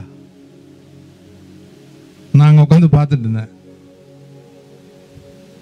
5 நிமிஷம் அவ்வளோதான் டைம். இன்னைக்கு 12:30 முடிக்கணுமா? நான் 12:30 முடிக்கணுமா? நான் சரி, உங்களுக்கும் போகணும்ல, எல்லாம் வீட்டில் காத்துட்டு இருப்பாங்கல்ல. என்ன சபைக்கா போயிட்டு வர? சபைக்கா போயிட்டு வர? நீ எங்கே வேணா போ, சபைக்கு போனால் காலை உடைச்சிருவேன். சிரிக்கிறீங்க எல்லாம்? இதான் நடக்குங்க. நான் சொல்கிறேங்க, அவங்களும் இந்து கன்வெர்ட்டு தான். இப்போ டாக்டர் சாந்தான்னு உட்காந்துருக்குறாங்களே, அவங்க ஒருத்தர் தான் அவங்க வீட்டில் ரசிக்கப்பட்டிருக்காங்க. ஸோ அவங்க குடும்பத்துக்கு ஜெபம் பண்ணிக்கோங்க. அப்போ அர்மகதான் யுத்தத்தில் இவங்களை பிடிச்சி நரகத்தில் தூக்கி போட்டுருவாரு அப்படின்னு நம்ம பார்க்குறோம். 3 பேரில் பிதா, குமாரன், பரிசுத்த ஆவியை தானே நம்ம ஆராதிக்கிறோம்.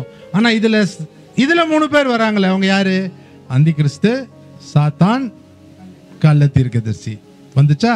அதை 3, இங்கே 3, அதே மாதிரி 3. அதில் 2 பேரை பிடிச்சி தூக்கி போட்டாச்சு. அந்தி கிறிஸ்தையும் கள்ள தீர்க்கதரிசியும் பிடிச்சி இதில் போட்டாச்சு, அக்கினி கடலில். சாத்தான் இருந்தால் நீ எப்படி 1000 வருஷம் வாழுவ?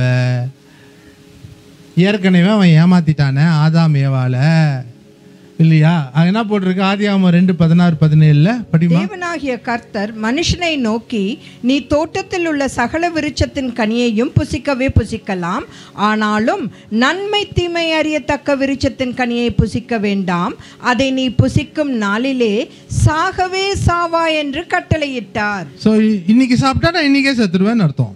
எனக்குள்ள நித்திய வாழ்வு செத்து போச்சு. சரியா? அப்போ நான் 1000 வருஷம் நான் வாழலை.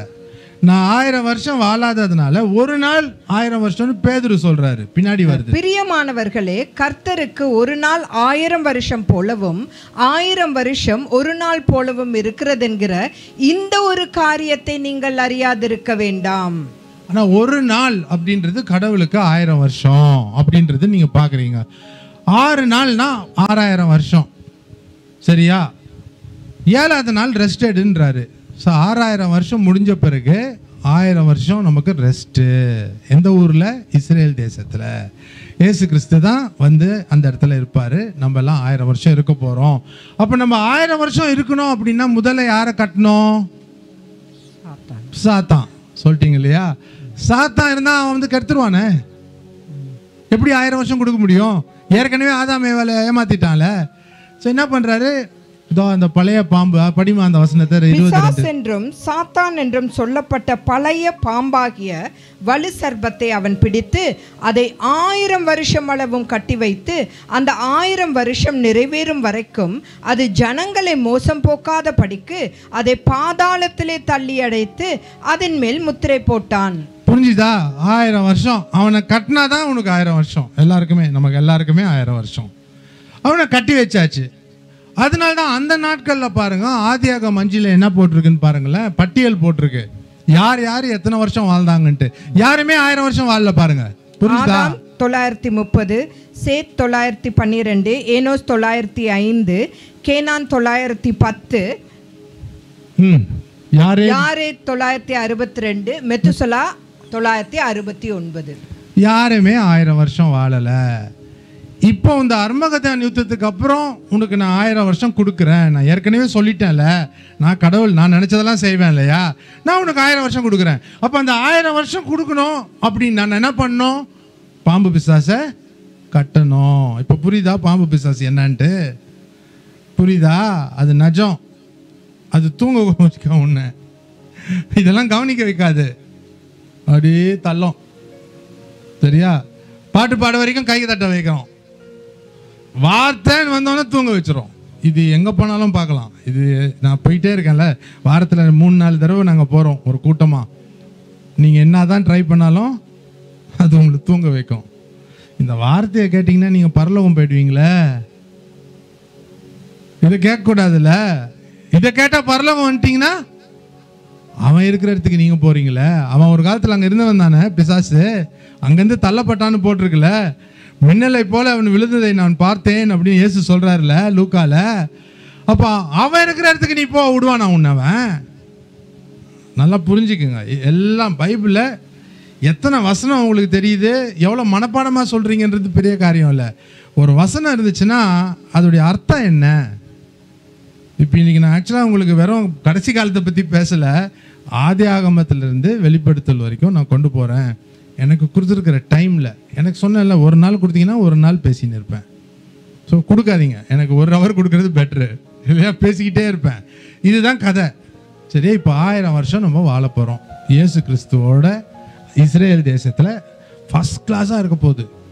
இதோட இருந்த வெளிச்சத்தோட 7 மடங்கு வெளிச்சம் இருக்குதுன்னு போட்டிருக்கு பைபிளில். அப்போ பிசாசு கட்டி வைக்கப்பட்டதுனால சிங்கம் போய் ஆட்டுக்குட்டியை அடிக்காது அப்படின்னு ஐசியா சொல்றாரு. சிங்கத்து பக்கத்தில் ஆட்டுக்குட்டி உட்காந்துட்டு இருக்கோம். இப்போ உட்கார விடும் அது? பிசாசு உயிரோடு இருக்கிறதுனால கட்டிட்டா சிங்கத்து பக்கத்தில் ஆட்டுக்குட்டி உட்காந்துட்டு இருக்கோம். ஒரு சின்ன பையன் முதல்ல போவான், அதுக்கு பின்னாடி சிங்கம் போவோமா? சிங்கம் அடிச்சிடாது. இப்படிப்பட்ட ஒரு வாழ்வு கிறிஸ்தவர்களுக்கு இருக்கு. 1000 வருஷம் நீ மேலேருந்து கீழே வரப்பாரு சண்டை போட அர்மகதான் யுத்தத்தில். அதுக்கப்புறம் 1000 வருட அரசாட்சின்னு ஒன்று இருக்கு. அப்படி பைபிளில் தான் இருக்கு, வெளிப்படுத்தல் தான் இருக்கு. அது எங்கே இருக்குன்னு பார்த்து படிக்க முடியுமா உங்களால்? மில்லேனியம் ரூல் ஆதியாகம் இது வெளிப்படுத்தல் 20 வருது, 11 நினைக்கிறேன். கொஞ்ச காலம் விடுதலையாகும். அன்றியும் நான் சிங்காசனங்களை கண்டேன். அது ஒயிட் த்ரோன். அதுக்கு முன்னாடி மேலே 7 நினைக்கிறேன். அந்த 1000 வருஷம் முடியும் போது சாத்தான் தன் காவலில் இருந்து விடுதலையாகி பூமியின் 4 திசைகளிலும் உள்ள ஜாதிகளாகிய கோகையும் மாகோகையும் மோசம் போக்கும் படிக்கும் அவர்களை யுத்தத்திற்கு கூட்டிக் கொள்ளும் படிக்கும் புறப்படுவான். அவர்களுடைய தொகை கடற்கரை மணலத்தனையாயிருக்கும். அவர்கள் பூமி எங்கும் பரம்பி பரிசுத்தவான்களுடைய பாளையத்தையும் பிரியமான நகரத்தையும் வளைந்து கொண்டார்கள். அப்பொழுது தேவனால் வானத்திலிருந்து அக்கினி இறங்கி அவர்களை பட்சித்து போட்டது. அப்ப பாருங்க, இஸ்ரேல்ல மாத்திரம் 1000 வருஷம் நம்மலாம் இருப்போம். மற்ற தேசங்கள்லாம் இருக்குல்ல, இந்தியா, ரஷ்யா, சைனா எல்லாம் இருக்குதுல்ல, அங்கே லைஃப் போகிற மாதிரி உலகம் போகிற மாதிரி போயிட்டு தான் இருக்கும். ஆனால் அந்த கூட்டத்திலேருந்து கூட யாராவது இயேசுவை ஏற்றுக்கிட்டாங்களா அப்படின்னு செக் பண்ண திருப்பியும் என்ன பண்ணுறாரு ஆண்டவர்? இவனை சாத்தானை பிடிச்சி அனுப்புகிறாரு. நீ போ, நீ சுத்தம் பண்ணு எனக்காக. அப்போ அவங்க எல்லாம் வராங்க, யாருமே ஏற்றுக்கல இயேசுவை. இயேசு இஸ்ரேல் தேசத்தில் இருக்கும்போது அந்த 1000 வருஷத்தில் யாருமே ஏற்றுக்க முடியல. வானத்திலேருந்து அக்னி, அதுக்கு தான் கோகு மாகோகு யுத்தம்னு போட்டிருக்கு. பைபிளில் இருக்கா? சரியா? அது எதுக்கு அப்புறம் வருது? 1000 வருஷத்துக்கு அப்புறம் தான் வருது கோகுமகாக் யுத்தம். அப்போ யாருமே இயேசுவை ஏற்றுக்கலன்னு சொல்லிட்டோன்னா ஆண்டவர் என்ன பண்ணுறாரு? பரலோகத்திலேருந்து அக்னி அனுப்பிச்சு எல்லாரையும் சாகடிச்சிடுறாரு. இப்போ முடிவுக்கு வரப்போகிறோம். இன்னும் 5 நிமிஷத்தில் முடிச்சிடுவேன். யார் ரெடி ஆகுங்க? சரியா? இப்போ முடிவுக்கு வரப்போகிறோம். இது போட்டாச்சு. இப்போ கடைசியாக கோகு மேகாக் யுத்தத்துக்கு அப்புறம் வெள்ளை சிங்காசனம் நியாய தீர்ப்புன்னு ஒன்று இருக்கு. ஏற்கனவே உங்களுக்கு தான் நியாய தீர்ப்பில் 2 வெகுமதி வாங்கிட்டீங்களே. வெள்ளை சிங்காசனத்தில் எதுக்கு நீங்கள் போய் திருப்பி நிற்கணும்? திருப்பி நிற்கிறவங்க யார் தெரியுமா? உங்கள் குடும்பத்தில் யாரெல்லாம் இயேசுவை ஏற்றுக்கலையோ அவங்கள உயிர்த்தெழுது செய்து அவங்க தான் வந்து நிற்பாங்க. சும்மா அவங்கள பிடிச்சி நரகத்தில் போடுறது எப்படி? எதுக்கு நரகத்துக்கு போனாங்கன்னே உங்களுக்கு தெரியாது. இப்போ கடைசியாக அவங்கள நரகத்தில் போடுறதுக்கு முன்னாடி சாத்தானை போடும்போது அவங்க 3 பேரும் ஒரு இடத்துல இருக்கிறானுங்களே, நீங்களும் அங்கே போங்கன்னு போடுறாரு இல்லையா? அந்த நியாய தீர்ப்பு தான். பார்த்துக்கோ, இவர் தான் இயேசு. வெள்ளை சிங்காசனம் இவர் தான் இயேசு. பார்த்துக்கோ. படம் எதாவது இருக்குதா? பார்க்குறீங்க? இவர் தான் இயேசு. சரியா? அவர் தான் இந்த பூமியை படைச்சாரு. அவர் தான் பரிசுத்தரு. அவர் தான் நீ அவர் தான் உன்னை வந்து நித்திய வாழ்வு கொடுக்க முடியும். அவர் தான் உன்னை வந்து பரலோகத்துக்கு கூட்டு போக முடியும். பார்த்துக்கோ, நீ இத்தனை வருஷம் வாழ்ந்தியே, ஆனால் நீ இயேசுவை ஏற்றுக்கலையே, நான் உன்னை எங்கே அனுப்புறது? நீ சாத்தான் அவனை நம்பிட்டே, என்ன நம்பலையே. ஸோ மற்ற ஆவிகளெல்லாம் நம்புகிறாங்க, ஆவியானவரை நம்ப மாட்டுறாங்க. எனக்கு அவ்வளோ சந்தோஷமாக இருந்துச்சு. கொஞ்ச நேரம் ஆராதிச்சிங்க, ஆவியானவரே ஆவியானவரே ஆவியானவரே. அப்பா ஆண்டவரே, இது கொடுத்து வைக்கிறதுனுமே நான் பார்த்துட்டேன், எனக்கு போதும். அப்பவே சாப்பிட்ட மாதிரி இருந்துச்சு. அவ்வளோ ஒரு சந்தோஷம். சாப்பிட்டு முடிச்சாச்சு. எதையோ ஒரு கிராமத்தில் எங்கேயோ முனீஸ்வரன் போக வேண்டிய ஆள், ரத்த காட்டேரின்ற கேன்சர் கொண்டு வர ஆவி, இந்த ஆவிகளை போய் தொழுது கொள்ள வேண்டியவங்க இன்னைக்கு ஆவியானவரே அப்படின்றீங்களே. அது எவ்வளோ பெரிய விஷயம், எவ்வளோ பெரிய விஷயம். சரியா? கர்த்தர் நான் ஒன்றும் செய்யலை. நான் பார்த்து எனக்கு கண்ணீர் வந்துச்சு, அடக்கிக்கிட்டேன். ஐயா என்னடா ஆம்பளை ஒருத்தன் அழுகுறானேன்ட்டு நீங்கள் பார்க்கக்கூடாத. நீ இதுக்கு மேலே பூமியில் வேற என்னங்க? நீ அமெரிக்கா போ, எங்கே வேணா போ, எந்த கத்திரிக்காய்க்கு வேணா போ. இந்த கிராமத்தில் வல்லம்ல எத்தனை பேருக்கு இயேசுவை தெரிஞ்சுக்கிட்டீங்க? நீங்களாம் எங்கே போக போகிறீங்க? கரெக்டாக சொல்லிட்டீங்க. சரியா? சரி, இதே வந்து இப்போ நான் 1 மணி நேரம் பேசியிருக்கிறேன். கிட்டத்தட்ட 1 மணி நேரம், ஒரு நாளும் பேசலாம். அவ்வளோ இருக்குது. நிறையா விட்டுட்டேன். அவர் தான் என்ன விட்டுட்டீங்க, அதப்பா இப்படி காமிக்கிறார். கடைசியாக இதையாவது சொல்லுங்கன்றார் எங்கள் பாஸ்டர். பின்பு நான் புதிய வானத்தையும் புதிய பூமியையும் கண்டேன். முந்தின வானமும் முந்தின பூமியும் ஒளிந்து போயின, சமுத்திரமும் இல்லாமற் போயிற்று. எதுக்கு புதிய வானம் தரணும் உனக்கு எனக்கும்? அதே வானம் கொடுக்க வேண்டியது தானே. அந்த வானத்தில் தானே பாவம் ஆரம்பிச்சுது. கடவுளையே பார்த்து நான் உங்களோட பெட்டராக இருக்கேன், நான் பாட்டெல்லாம் வாசிப்பேன், இப்படி கை தூக்குனா பாட்டு வரும், உங்களுக்கு வருமா அப்படின்னு கடவுளையே சேலஞ்ச் பண்ணவன் யாரு? அவன் தான் இந்த பாம்பு. பிசாசு. புரிஞ்சிருச்சா? உங்கள் வீட்டில் போய் சொல்லி கொடுங்க, அப்பா அவர் கடவுள் இல்லைப்பா, இயேசு தான்ப்பா கடவுள் அப்படின்னு நீங்கள் தான் சொல்லி கொடுக்கணும். அப்போது பாவம் இருக்கிற அந்த வானம் வேணாம் உங்களுக்கு. நீங்கள் ஏற்கனவே கஷ்டப்பட்டு வரீங்க, இந்த பூமியில் வாழ்ந்து, இந்த கிராமத்தில் வாழ்ந்து. தெரில, இன்னைக்கு தான் காரில் வரும்போது அப்படியே எவ்வளோ நேரம் வருது காரில்? 3 ஹவர் ஆயிடுச்சு. தூக்கி போடுது. ஐயா தப்பாக சொல்கிறேன்னு நினச்சிக்காதீங்க, ரொம்ப சந்தோஷப்படுறேன் வந்ததுக்கு. அதான் ஃபஸ்ட்டு டைம் எங்கள் கார் ஓட்டுனவர் அருள்தாஸ் சொல்கிறாரு, ஒரு பாம்பு ஒன்று போச்சு அப்படின்னாரு. முடிஞ்சா வேறு ஏதாவது மோடா கிட்ட குத்திங்கன்னா மேலே நின்றுக்கிறேன். நாங்களாம் அப்படி தான்.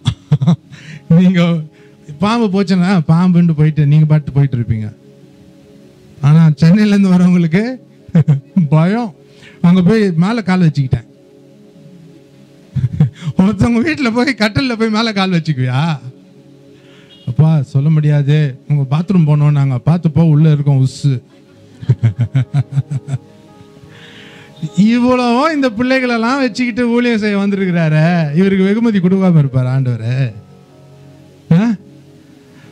நீங்க கூட உங்களோட இயேசு முக்கியம், அதானே அர்த்தம்? உங்களோட இயேசு கிறிஸ்து முக்கியம். அவங்க 2 பேரும் வந்திருக்கிறாங்க. அப்போ அவங்க ஏன் வந்து பாடுறாங்கன்னா ஆவியானவர் இறங்க மாட்டாரு? நீங்க சொல்லுங்க. வந்து 5 நிமிஷத்துல இறக்கிட்டாங்க. ஏசப்பா வந்துட்டாருல. நான் பார்க்குறேன் அங்கேருந்து ஆவியானவர் அசைவாடுறாரு. தொடர்ந்து இப்போ நான் போயிடுவேன், ஆனால் அவர் உங்களோட தான் இருக்க போறாரு. நான் போயிட போறேன் இன்னும் ஒரு மணி நேரமா ஐயா இல்லையா? ஐயா நான் ஏதோ வந்துட்டு பட்டணத்துக்காரன், நான் வந்து பட்டணத்தில் இருக்கணும்னு ரொம்ப விரும்புகிறேன்லாம் நினச்சிக்காதீங்க. உங்களை பார்த்து நான் ரொம்ப ஜெலஸாக ஃபீல் பண்ணுறேன்.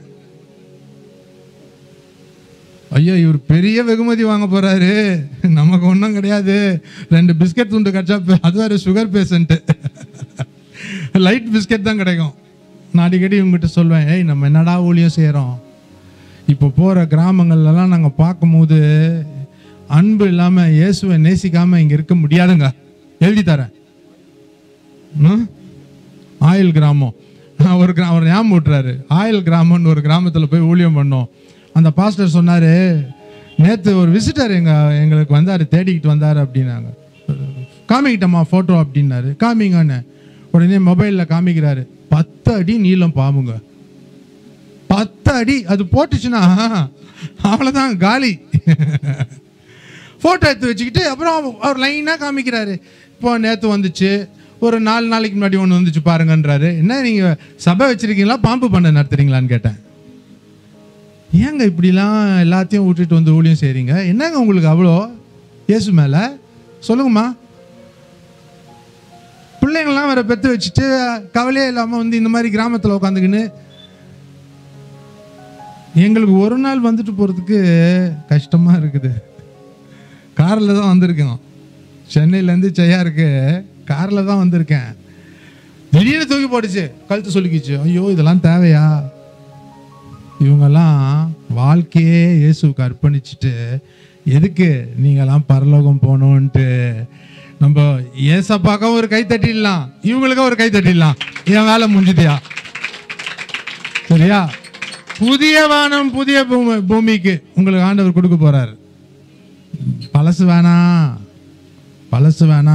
இன்னும் ஒரே ஒரு வசனம் ஞாபகம் வருது. 3 நாளைக்கு முன்னாடி கற்றுக்கிட்டதை சொல்லிட்டு முடிச்சிடுறேன். 22:3 வெளிப்படுத்தல் 22:3 வசனம் எழுதியிருக்கு. அதனால அதை ஞாபகம் வச்சுக்கோங்க. நான் கிராமத்துக்கு வர்றதுனால இதை நான் சொல்கிறேன். சரியா? நிறைய பேர் சொல்கிறாங்க சாபம் இல்லைன்றாங்க. அப்போ என்ன போட்டிருக்குன்னு பாருங்க. அங்க இனி ஒரு சாபமும் இராது. தேவனும் ஆட்டுக்குட்டியானவரும் இருக்கிற சிங்காசனம் அதில் இருக்கும். இயேசு இருக்கிற இடத்துக்கு நீ போயிட்ட பிறகுதான் சாபம் இருக்காது. நீ பரலோகம் போயிட்ட பிறகு இருக்காது. பாருங்களேன், நம்ம குடும்பங்கள்ல எப்படி சொல்றேன்னு தெரியுமா? 5 பிள்ளை இருக்கும், அதுல ஒருத்தன் தண்ணி அடிப்பான் பயங்கரமா. ஏன்னா தாத்தா பயங்கரமா அடிச்சிருப்பாரு. வாழை வெட்டியா இருப்பான் ஒருத்தன். அதே மாதிரி வரும், அப்படியே வாழையா வரும். இயேசு என்ற பேர்ல தான் அதை உடைக்க முடியும். இயேசு கிறிஸ்துக்கு மாத்திரம் தான் அந்த வல்லமை இருக்கு. வேற யாரும் ஒன்றும் பண்ண முடியாது. தண்ணி அடிக்கிறவன் இன்னைக்கு தான் லாஸ்ட்ன்னு ஒரு தடவை விட்டுருமா என்ன அப்படின்வான். இன்னைக்கு தான் கடைசின்வான். அடுத்த நாள் காலையில் ஏன் சொன்னா ஓடுவான் டஸ்மாக்கு. மேற்கொள்ள முடியாது. இயேசு கிறிஸ்து மாத்திரம் தான் உனக்கு விடுதலை கொடுக்க முடியும். அது வியாதியா இருக்கட்டும், அது என்ன நோயா இருக்கட்டும், அது என்ன கஷ்டமா இருக்கட்டும், அது என்ன பிடிப்பா இருக்கட்டும், அது என்ன பாவமா இருக்கட்டும், அதுக்கு விடுதலை இயேசு ஒருவரே. என்னையா முடிஞ்சிச்சேன் வேலை, வாங்க எடுத்துக்கோங்க மைக்க. பைபிள்ல தான் சொன்னேன், இதே பாடம் ஒரு நாள் பூரா கூட எடுக்க முடியும். நிறைய விட்டுட்டேன். ஏன்னா டைம் இல்லை. உங்களுக்கும் பசிக்குது, எனக்கும் பசிக்குது. சரியா? மனுஷன் தானம்மா நானும். கர்த்தர் உங்களை ஆசீர்வதிப்பாராக. ரொம்ப நன்றி ஐயா. God bless you. நான் என்னத்த வெகுமதி கொடுக்க போறேன். மகிழ்ப்படுத்துவோமாக. எங்க கொட்டுக்காட்டு எங்க போயிட்டாரு? கரங்கள் தட்டி தேவநாமம் மகிமைப்படுவதாக.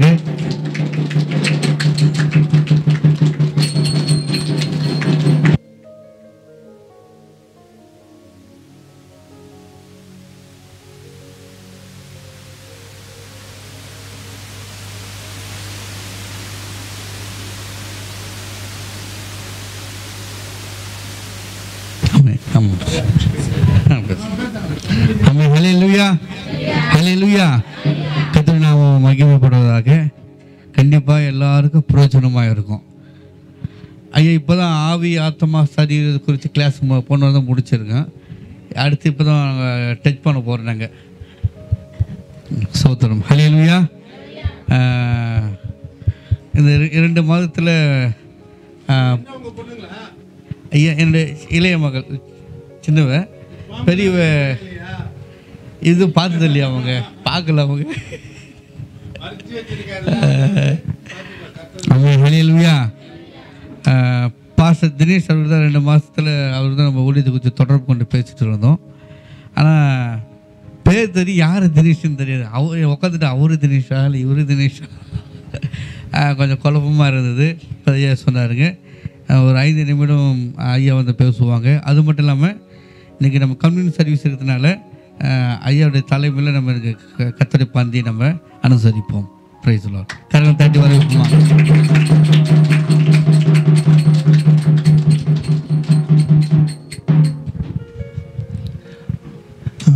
ஃபுல்லாக நிறைய காரியங்கள் ஐயா சொன்னாங்கல்ல, புரிஞ்சுதுங்களா? சரிங்களா? ஃபஸ்ட்டு என்ன சொன்னார்? புரிஞ்சுதுன்னு சொன்னா கேட்குறேன். ஏன்னா பிசாசு வேலை என்ன தெரியுமா? ஒன்று கேட்குற வார்த்தையை அந்த வாசல் கால் தாண்டறதுக்கு முன்னவே மறக்க செஞ்சிருவான், இல்லை பறந்து போயிடும். ஒன்று மறந்து போயிடும், இல்லை பறந்து போயிடும். ஏதோ நம்ம சண்டே சர்வீஸ்க்கு வரணும் கிடையாது. என்ன வார்த்தை சொல்கிறாங்க அதை நிதானித்து எழுதி வைக்கணும், எழுதியில் போட்டு வைக்கணும். புரியுதுங்களா? சபைக்கு வந்த பிறகு இன்றைக்கி ஆண்டவர் என்ன பேச போகிறாரு? வீட்டில் கறி குழம்பு, மீன் குழம்பு, சாம்பார், ரசம் எல்லாம் அங்கே தான் இருக்கும். அதை போக்கக்கூடாது. ஆண்டோடைய வார்த்தையை மிஸ் பண்ணிட்டேன்னா ஒன்றும் பண்ண முடியாது. பேசு தானே, ஏதோ ஒரு வந்தோம் உக்காந்தோம், அது நம்ம ஏற்கனவே இருந்த மாதிரி இருந்துக்கலாமே. ஒரு சிலையை வணங்கியிருந்தோம், என்ன பண்ணுவீங்க? நானும் இருந்தேன், போவேன், அப்படி இப்படி கும்பிடுவேன், ஒரு 2 நிமிஷம் உட்காருவேன், தானம் பண்ணால் இறங்கிடுமா? ஒன்றும் இறங்கலை. அது சபை கிடையாது. ஆவியானவர் நம்மளோடு இடைப்படுறாரா? வார்த்தை உள்ள போதா? வாழ்க்கையில் மாற்றங்கள் இருக்கான்னு எப்போ சொல்லுங்க. ஐயா ஃபஸ்ட்டு என்ன சொன்னார்? ஒருத்தனை பற்றி போட்டார், ஃபஸ்ட்டு ஃபோட்டோ போட்டார். என்ன சொன்னார்? அவன் யார்? பேர் நிம்ரோத். இதெல்லாம் ஞாபகம் வச்சுக்கணும். சரிங்களா? அடுத்தது ஒரு 5 குதிரை பற்றி பேசினாரா, இல்லை 4 குதிரை பற்றி பேசினாரா? 4? நான் 5ன்னு சொல்கிறேன். 4 குதிரையா? சரி, ஃபஸ்ட்டு குதிரை யார்? வெள்ளை. யாரை குறிக்கிறது? அந்த கிறிஸ்து. 2வது குதிரை சிகப்பு, போர். சரிங்களா? இன்னைக்கு என்ன பண்ணுறோம்? நாங்கள் பேசிகிட்டு இருக்கோம். உங்கள் ஊர் மக்கள்லாம் வராங்க, கத்தியும் கபடாரம் வராங்க, இயேசுவை மறுதலேன்றாங்க, இல்லைன்னா ஒன்று வெட்டிடுவோன்னு சொல்கிறாங்க. அலறடிச்சு ஓடுவீங்களா, இல்லை இயேசுக்காக நிற்பீங்களா? சந்தோஷம். இயேசுக்காக நிற்பாங்களாண்ணே, ரொம்ப சந்தோஷம். இதில் மற்றவங்க சொல்ல மாட்டாங்க. கடவுள் கேட்டிருக்காரு. இதுதான் அந்த ரத்த சிந்தல். அது வரப்போகுது. 3வது கூட பஞ்சம். சரிங்களா? வயசானவங்களாம் பிரச்சனை இல்லை. உலகத்தில் கிராமத்து மக்கள் வந்து கஞ்சம் கூழ் குடிச்சிடலாம். சரிங்களா? ஒரு நாள் அந்த அரிசி வாங்குறதுக்கு வந்து காசு இருக்காது. காசு இருக்கும், அரிசிக்கு ரேட் அதிகமாக இருக்கும். இன்றைக்கி ரேட் 50 ரூபா அரிசியா, நாளைக்கு அதே அரிசி வந்து 1000 ரூபாய்க்கு தவங்க சொல்கிறான். கையில் காசு இருக்கும், வாங்க போவீங்க, கொடுக்க மாட்டான். என்னன்னு கேட்பான்? முத்திரை வாங்கு. ஆனால் வேதம் போடுறது, நீ முத்திரை வாங்கினா என்கிட்ட வர முடியாது, யாருக்கிட்ட ஏசப்பட்ட போக முடியாது, நீ யாருக்கிட்ட வாங்கி அவங்ககிட்ட போகணும்னு சொல்லுவார். அதான் 3வது குதிரை ஐயவங்க சொன்னார். 4வது குதிரை மங்கின குதிரை, பச்சை குதிரை. எல்லா காரியங்களும் அது நடக்க போகுது. இது 4 குதிரை அந்த கிறிஸ்துவின் காரியங்கள் சொல்றாரு. சரிங்களா? அப்புறம் ஐயா ஒரு டேபர் காலம் போட்டா தெரியுமா? 3 வருஷம் சபைக்கு, 3 வருஷம் யூதர்களுக்கு. அந்த 3 வருஷம் சபை வந்து ஒருவேளை நீங்க பரலோக போயிட்டீங்கன்னா பிரச்சனை இல்லை. ஒருவேளை போல கைவிடப்பட்டீங்கன்னா அந்த 3 வருஷம் உபத்திரம் உங்களுக்கு தான். அந்த சொன்ன மற்ற 4 குதிரை காரியங்கள் அது கைவிடப்பட்ட கிறிஸ்தவர்கள் எல்லா மக்களும் தான். ஏன்னா மற்றவங்களாம் வாங்கிடுவாங்க. ஒரு இந்து முஸ்லீம்ஸ் எல்லாம் கிறிஸ்துவ அறியாதவர்களாம் வாங்க தெரியாதவங்களுக்கு. ஆனால் கிறிஸ்துவ அறிந்தவர்களுக்கு யோசிங்களா? இதெல்லாம் தாங்கிட்டு பரிசுத்தமாக வாழ்ந்து கடவுளை பற்றி போய் சொல்ல பிறகுதான் நம்ம எங்கே போவோம்? பரலோகத்துக்கு போர்த்து முன்ன ஒருத்தர் கூட்டு போவார். யார் வருவார்? இயேசு கிறிஸ்து வருவார். எங்க வருவார் இயேசு கிறிஸ்து? ரகசிய வருகை. கீழே வர மாட்டார், மத்தியம் வந்து நிற்பாரு. ஒரே கால சத்தமோடு அந்த நொடியில் நீ ஆயத்தமா இருந்தால், பாப்பா கொஞ்சம் கேளு, ஆயத்தமா இருந்தால், நீ பரிசுத்தமா இருந்தால் அவரோடு எடுத்துக்கொள்ளப்படுவாய். அந்த நொடியை நீ மிஸ் பண்ணிட்ட. எப்படி பஸ்ஸை மிஸ் பண்ண மாதிரி. இந்த ஊருக்கு வந்து டைமிங் பஸ் வரும்னு நினைக்கிறேன், கேட்டுங்களா? 9 மணிக்கு பஸ்ஸு. நீங்கள் எத்தனை மணிக்கு போவீங்க? 9:05 போவீங்களா? 9 மணிக்கு ஷார்ப்பாக போவீங்களா? 8:50 போய் நின்றுவீங்களா? சொல்ல முடியாது. சேர்த்த சீக்கிரம் வருவான், சேர்த்து லேட்டாக வருவான். ஆனாலும் சீக்கிரம் போயிட்டீங்களா? அந்த மாதிரி ஆயத்தமாக இருக்கணுமா? பஸ்ஸு போனால் அவ்வளோதான், நம்ம ப்ரோக்ராம்லாம் கேன்சல். பஸ் எத்தனை மணிக்கு வருமோ தெரியாது. அதே போல் தான் அந்த நாளைக்கு அந்த நேரம் தெரியாது. நிறைய பேர் சொல்கிறாங்க நாங்கள் விசுவாசிக்கிறோம் தெரியுமா, இப்போ பேசிகிட்டு இருக்கோம், இப்போ வந்தால் பரலோகம் போவோமா, இன்னைக்கு நைட் வந்தால் பரலோகம் போவோமா. அப்படி ஒரு நொடியாக நம்ம மனசை மாற்றிக்கிட்டு மனம் திரும்பி வாழணுமா. அப்படி நீ வாழ்ந்து போனனா உனக்கு 2 வெகுமதி கொடுப்பாரு. நல்லா சாப்பிடலாம், அவரோட வரலாம், 1000 வருஷம் அவரோட கூட இருக்கலாம். யாரோட? ஏசப்பாவோட. ஏசப்பாவோட யார் பார்த்துருக்கீங்களா? நானும் பார்த்ததில்லை, பார்க்கணும் ஆசையாக இருக்குது. 1000 வருஷம் முடிஞ்ச பிறகு எங்கே போவோமா? நித்தியமாக போயிட்டு யாரோட இருப்போம்? பரலோகத்தில் ஏசப்பாவோட இருப்போம்.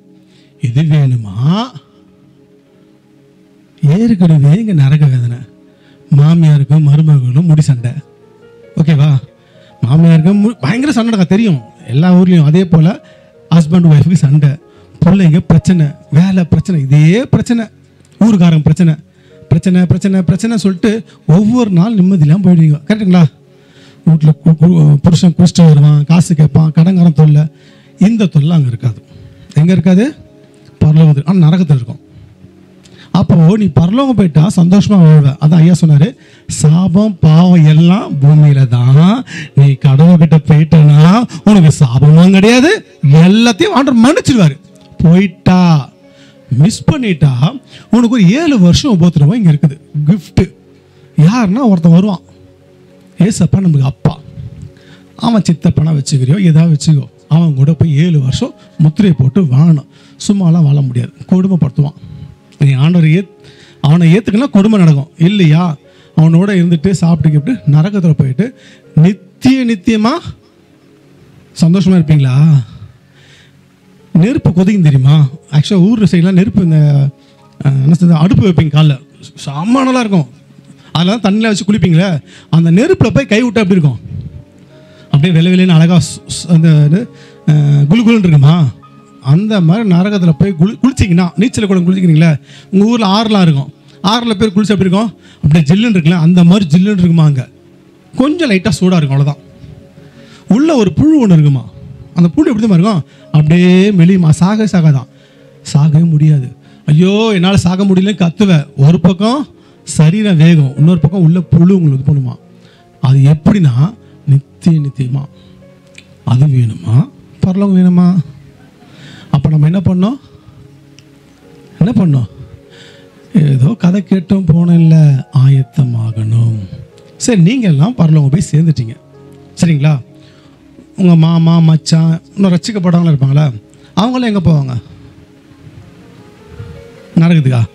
வெள்ளை சிங்காசனம் ஒரு நியாயத்தீர்ப்பு இருக்குது, அங்கே போவாங்க. அங்கே போகும்போது கேட்பார் ஆண்டவர், நான் யார் இயேசு தெரியுமான்ட்டு. எனக்கு தெரியலை. ஏன் நீ எங்கள் இந்த மாதிரி உங்கள் பேர்லாம் தெரியாது, உங்கள் பேர்லாம் விட்டு இவங்க வந்து உங்களுக்கு சொல்லியான்னு கேட்பாங்க. எனக்கு யாருமே சொல்ல ஏசப்பா. சரி போன்றார். திருப்பி உங்களுக்கு கேட்பார், இன்னும் சொல்ல சொன்னேனே, ஏன் நீ சொல்லலை? எல்லாம் அந்த ரகசிய வருகை போகிறீங்க தெரியுமா, அதுக்கு முன்னே நடக்கும். அப்போது இன்னைக்கு நீ கேட்ட செய்தி என்ன பண்ணும்? இயேசு கிறிஸ்து வருகிறார், இயேசு கிறிஸ்து வருகிறார், அவர் மட்டும் உண்மையான தேவன் என்று இந்த வல்லம் பகுதியில் எல்லா கிராமங்களுக்கும் சொல்ல வேண்டியது உங்க கடமை. இயேசு கண்ணீர் துடைக்க வரல, வாளாக்காமல் தலையாக வரல, உன்னை ஆஸ்வதிக்க வரல, உன்னை அவர் இருக்க இடத்துக்கு கொண்டு போக வந்திருக்கிறார், வரப்போகிறார். சந்தோஷமான விஷயமா துக்கமான விஷயமா? கண்டிப்பா தெரியல, நாங்கள் ஐயா பேச போல நீங்க என்ன மாதிரி இருக்கீங்க. ஆனா இதுதான் உண்மை. ஒவ்வொரு கிறிஸ்தவனும் பரலோகத்தில் போய் வாழ தான் ஆண்டவர் அழைச்சிருக்காரு. ஏங்க இவ்வளோ பேர் மாட்டீங்க? எவ்வளோ பேர் இல்லை நாங்கள் வரும்போது அங்கே இது ஃபங்க்ஷன் நடக்குது, சரிங்களா? இயேசு விட ஃபங்க்ஷன் முக்கியம் நிறைய பேர் இருக்காங்க, எனக்கு தெரியாது. அதுதான் அவங்க மேலே இருக்க அன்பு, இயேசு மேலே இருக்க அன்பு. ஆனால் நீங்கள் என்ன பண்ணீங்க, அதிகமாக ஆண்டவர் மேலே அன்பு வச்சுருக்கீங்க. ஸோ இன்னைக்கு கற்றுக்கின காரியங்களை மட்டும் மறந்துடாதீங்க. அந்த 7 வருஷம் உபத்திரம் மட்டும் ஞாபகம் வச்சுங்க. ஐயோ ஆண்டவரே போகக்கூடாது, ஆண்டவரே நீங்கள் வாங்க ஆண்டவரே, நான் ஆயத்தமாகறேன். யார் மேலே கசப்பு இருக்கா, யார் மேலே மன்னிக்க முடியாமல் குணம் இருக்குதா, இன்னைக்கே மன்னிச்சிருங்க. இன்னைக்கு ஐயா வந்து திருவிருந்து கொடுக்க போகிறாரு. நம்மளே நாம நிதானிக்கணும். திருவது என்பதுனா ஒரு ஐக்கியம். ஆண்டவர் எப்படி பார்க்குறது தெரியுமா? ஏழை பணக்காரெலாம் பார்க்க மாட்டான். ஆனால் சபையெல்லாம் பார்ப்போம், ஏழை பணக்காரெலாம் பார்த்துட்ருப்போம். கரெக்டுங்களா? நீ பெரிய ஜாதி, நான் கீழ் ஜாதி, அதெல்லாம் ஆண்டவர் கையில் கிடையாது. நான் பிசி, நீ எஸ்சி இருந்தாலும் சரி, அவருக்கு எல்லாமே ஜேசி தான், ஜீசஸ் கிரைஸ்ட். புரியுதுங்களா? நம்ம தான் பிசி ஈசி சொல்லிடுறோம். அவர் பொறுத்து நம்ம வாழ்க்கையில் ஒரு ஜீசஸ்னா ஜேசி. அப்போது இன்றைக்கி எடுக்க போகிறீங்க ஒரு வேலை, நீங்கள் உங்கள் வாழ்க்கையில் இந்த மாதிரி இருந்துச்சுன்னா ஆண்டோட மன்னிப்பு கேளுங்க. இனி திரும்பி செய்யக்கூடாது. இது விளையாட்டு அல்ல. ஆண்டவர் அந்த நொடியை நீ மிஸ் பண்ணிட்டா உன் கெதி அதோ கெதி தான். பயமுறுத்தல, இது நிச்சயம். அதுக்கப்புறம் நாங்கள் வந்து சொல்லிட்டு போயிடும். ஒரு நாள் கேள்விப்படுவீங்க, ஒரு வேலை யாராவது இருந்தீங்கன்னா, ஐயோ சொன்னாங்களே, பாஸ்டர் சொன்னாரே, கேட்கலையேன்னு சொன்னீங்கன்னா தெரியாது. இன்னைக்கே ஆரம்பி, போய் சொந்தக்காரெலாம் சொல்லு, உறவு ஐக்கிய வச்சுக்காத, ஏசுதான் உண்மையானதான் சொல்லு. பரவாயில்ல ஒதுப்பாங்க, கவலைப்படாத. ஒதுக்குனாலும் கவலைப்படாத, ஒடுக்கி வச்சாலும் கவலைப்படாத. ஏசு அப்பா என்னோடு இருக்கார், அவர் வரப்போறார். ஏசப்பாவோட சந்தோஷமா ஆகல செய்வீங்களா? போய் சொல்லுவீங்களான்னு கேட்டேன். உங்கள் வீட்டுக்காரெலாம் போய் சொல்லுவீங்களா? யாரெல்லாம் வீட்டுக்கார ரட்சிக்கப்படாமல் இருக்காங்க? போய் சொல்லணும். தெரியல, உன்னை பற்றி ஆண்டு பேசிகிட்டு இருக்காரு. போய் சொல்லு, பா ஏசப்பா வரப்போறார், ஏசப்பா வரப்போறாருப்பா, மாறுப்பான்னு சொல்லு. அவ்வளோதான் வேலை. ஏன்னா அவர் அங்கே நின்று அங்கே சொல்லாரு, உன் மனைவி சொன்னாலே கேட்கலன்னு கேள்வி கேட்பார். நீ தப்பிச்சிக்கலாம்.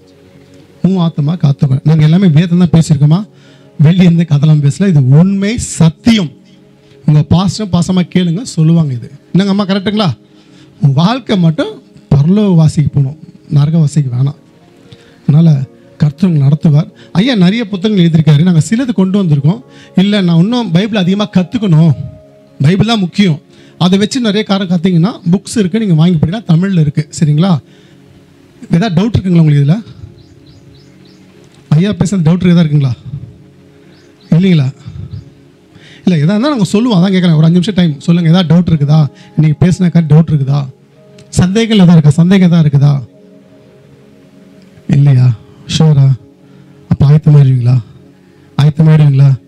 ஏசப்பட போயிடுவீங்களா? கர்த்தருக்கு சித்தமானால் நாம் மதியத்தில் சந்திக்கலாம். கர்த்தங்களை ஆஸ்வதிப்பாராக. பாஸ்டர். பிதா கோபம் பிரஸ்தாவி நாமத்தான திருமுழுக்கு ஞானஸ்தானம் பெற்றவங்க கர்த்தருடைய பந்திக்கு ஆயத்தமாகுங்கள்.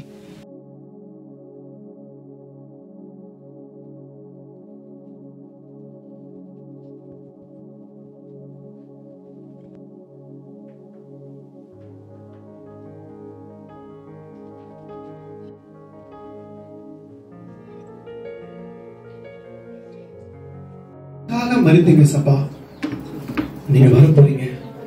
எப்படி நீங்க உயிர்த்தெழுந்து பரலோகம் போனீங்களோ அதே போல வர போறீங்கப்பா.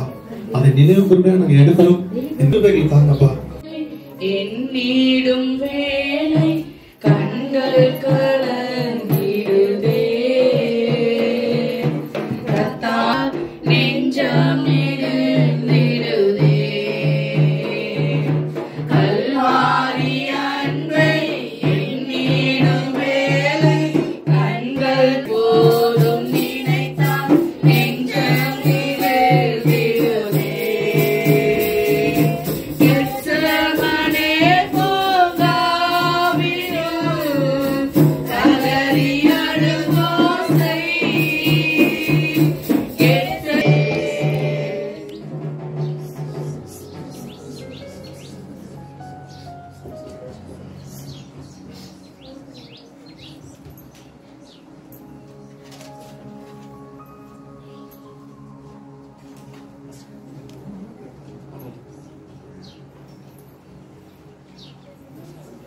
சிலுவையில் மாட்டி வதைத்தனரோ, உம்மை செந்நிறமாக்கினரோ, சிலுவை போது அவர்காய் வேண்டி நின்றீர், அன்போடு அவர்கள் கண்டீர்.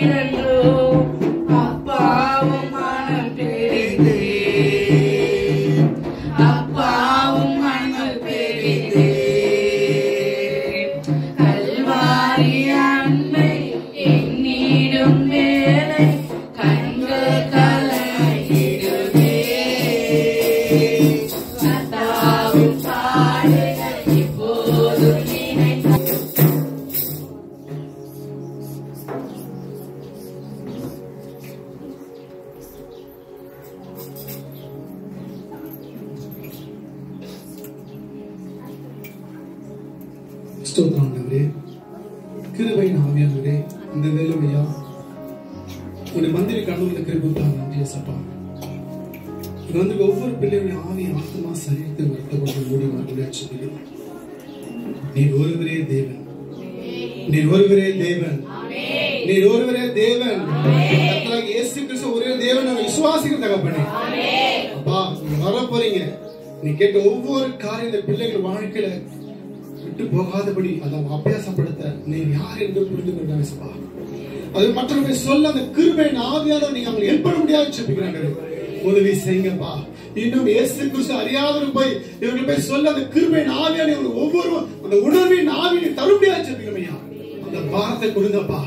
அப்பா இங்க அந்த வல்லப்பகல் ஒவ்வொரு கிராமத்தில் போய் இயேசுதான் உண்மையான தெய்வம், இயேசு கிறிஸ்துவின் உண்மையான தேவன் அறிவிக்கத்தக்க சொல்லத்தக்க கிருபை தரும்படியாக சொல்லிக்கிறோம்.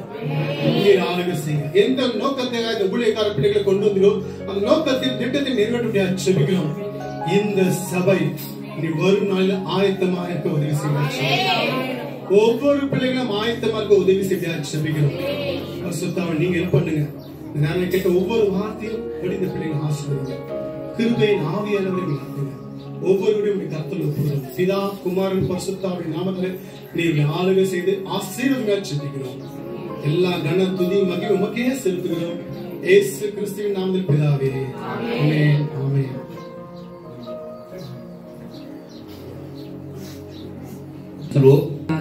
ஜெபிக்கலாம். கண்களை மூடி இந்த குடும்பத்துக்காக ஒரு விசை அவங்க சாட்சி சொல்லணும்னு சொல்லி இருக்கிறாங்க. ஒரே ஒரு சின்ன ஒரு சாட்சியை கேட்டுடலாம்.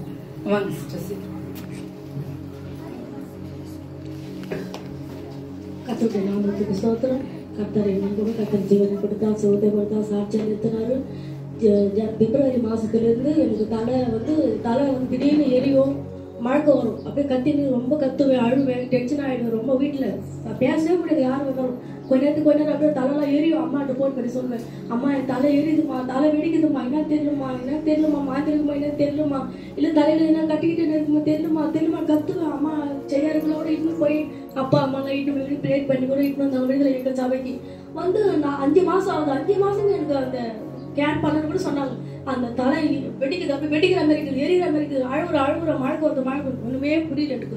5 மாசம் எங்க வீட்டுல ரொம்ப கஷ்டமான நிலைமையில வீடு கட்டிட்டு ரொம்ப கஷ்டமான வீட்டுக்கார மட்டும் தான் சம்பாதிச்சாதான் வருமானம் வேற இல்லை. நான் ஹாஸ்பிட்டல் போறதா இல்ல ஸ்கேன் பண்றதா என்னன்னு எனக்கு ஒண்ணுமே புரியாம அழுதுருந்தேன். நீரே என்னை வந்து விடுவிக்கணும், நான் ஹாஸ்பிட்டலுக்கு போக மாட்டேன், எதுக்குமே போக மாட்டேன், எனக்கு யாருமே இல்லை, எல்லாம் என்ன மறித்துருவான்னு சொல்லிட்டு போயிட்டாங்க. சொந்தம் வந்தெல்லாம் நீரே என்னை வந்து தொட்டு என்னை குணமாக்கணும், சாட்சி சம்மந்தலாமே என்னை குணமாக்கணும் ஆண்டவரே, வாங்க ஏசப்பா அப்படின்னு சொல்லிட்டு ஒரு நாள் நைட்ல 5 மாசம் நான் ஜெபம் பண்ணேன்.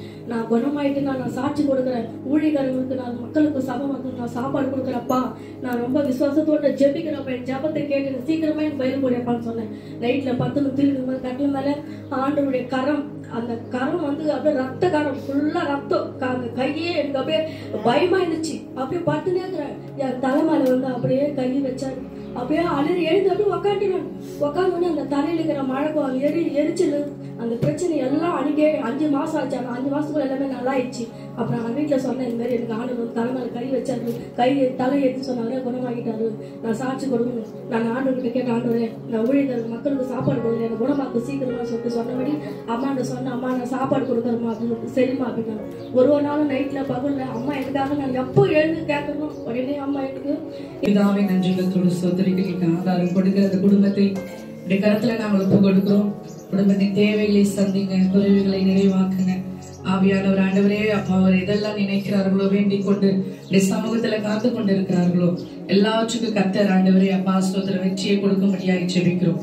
கருத்துல ஒப்பு கொடுக்கிறோம், தாழ்த்துகிறோம். இயேசுவின் ஜெபிக்கிறோம் நல்ல பிதாவே, ஆமென். என் ஆத்துமாவே கர்த்தரை ஸ்தோத்திரி, என் முழுவதுமே பரிசுத்த நாமத்தை ஸ்தோத்திரி. என் ஆத்துமாவே கர்த்தரை ஸ்தோத்திரி, கர்த்தர் செய்த சகல உபகாரங்களையும் மறவாதே. ஆமென். கர்த்தர் ஆசீர்வாதம் பெற்றுக் கொள்ளுமா. நம்முடைய கர்த்தராகிய இயேசு கிறிஸ்துவின் கிருபையும் பிதாவாகிய தேவனுடைய அன்பும் பரிசுத்தமான நினைவுகள் குடும்பத்தில் யாவருடைய கர்த்தர் வருகை மற்றும் என்றென்று நிலைத்திருப்பதாக.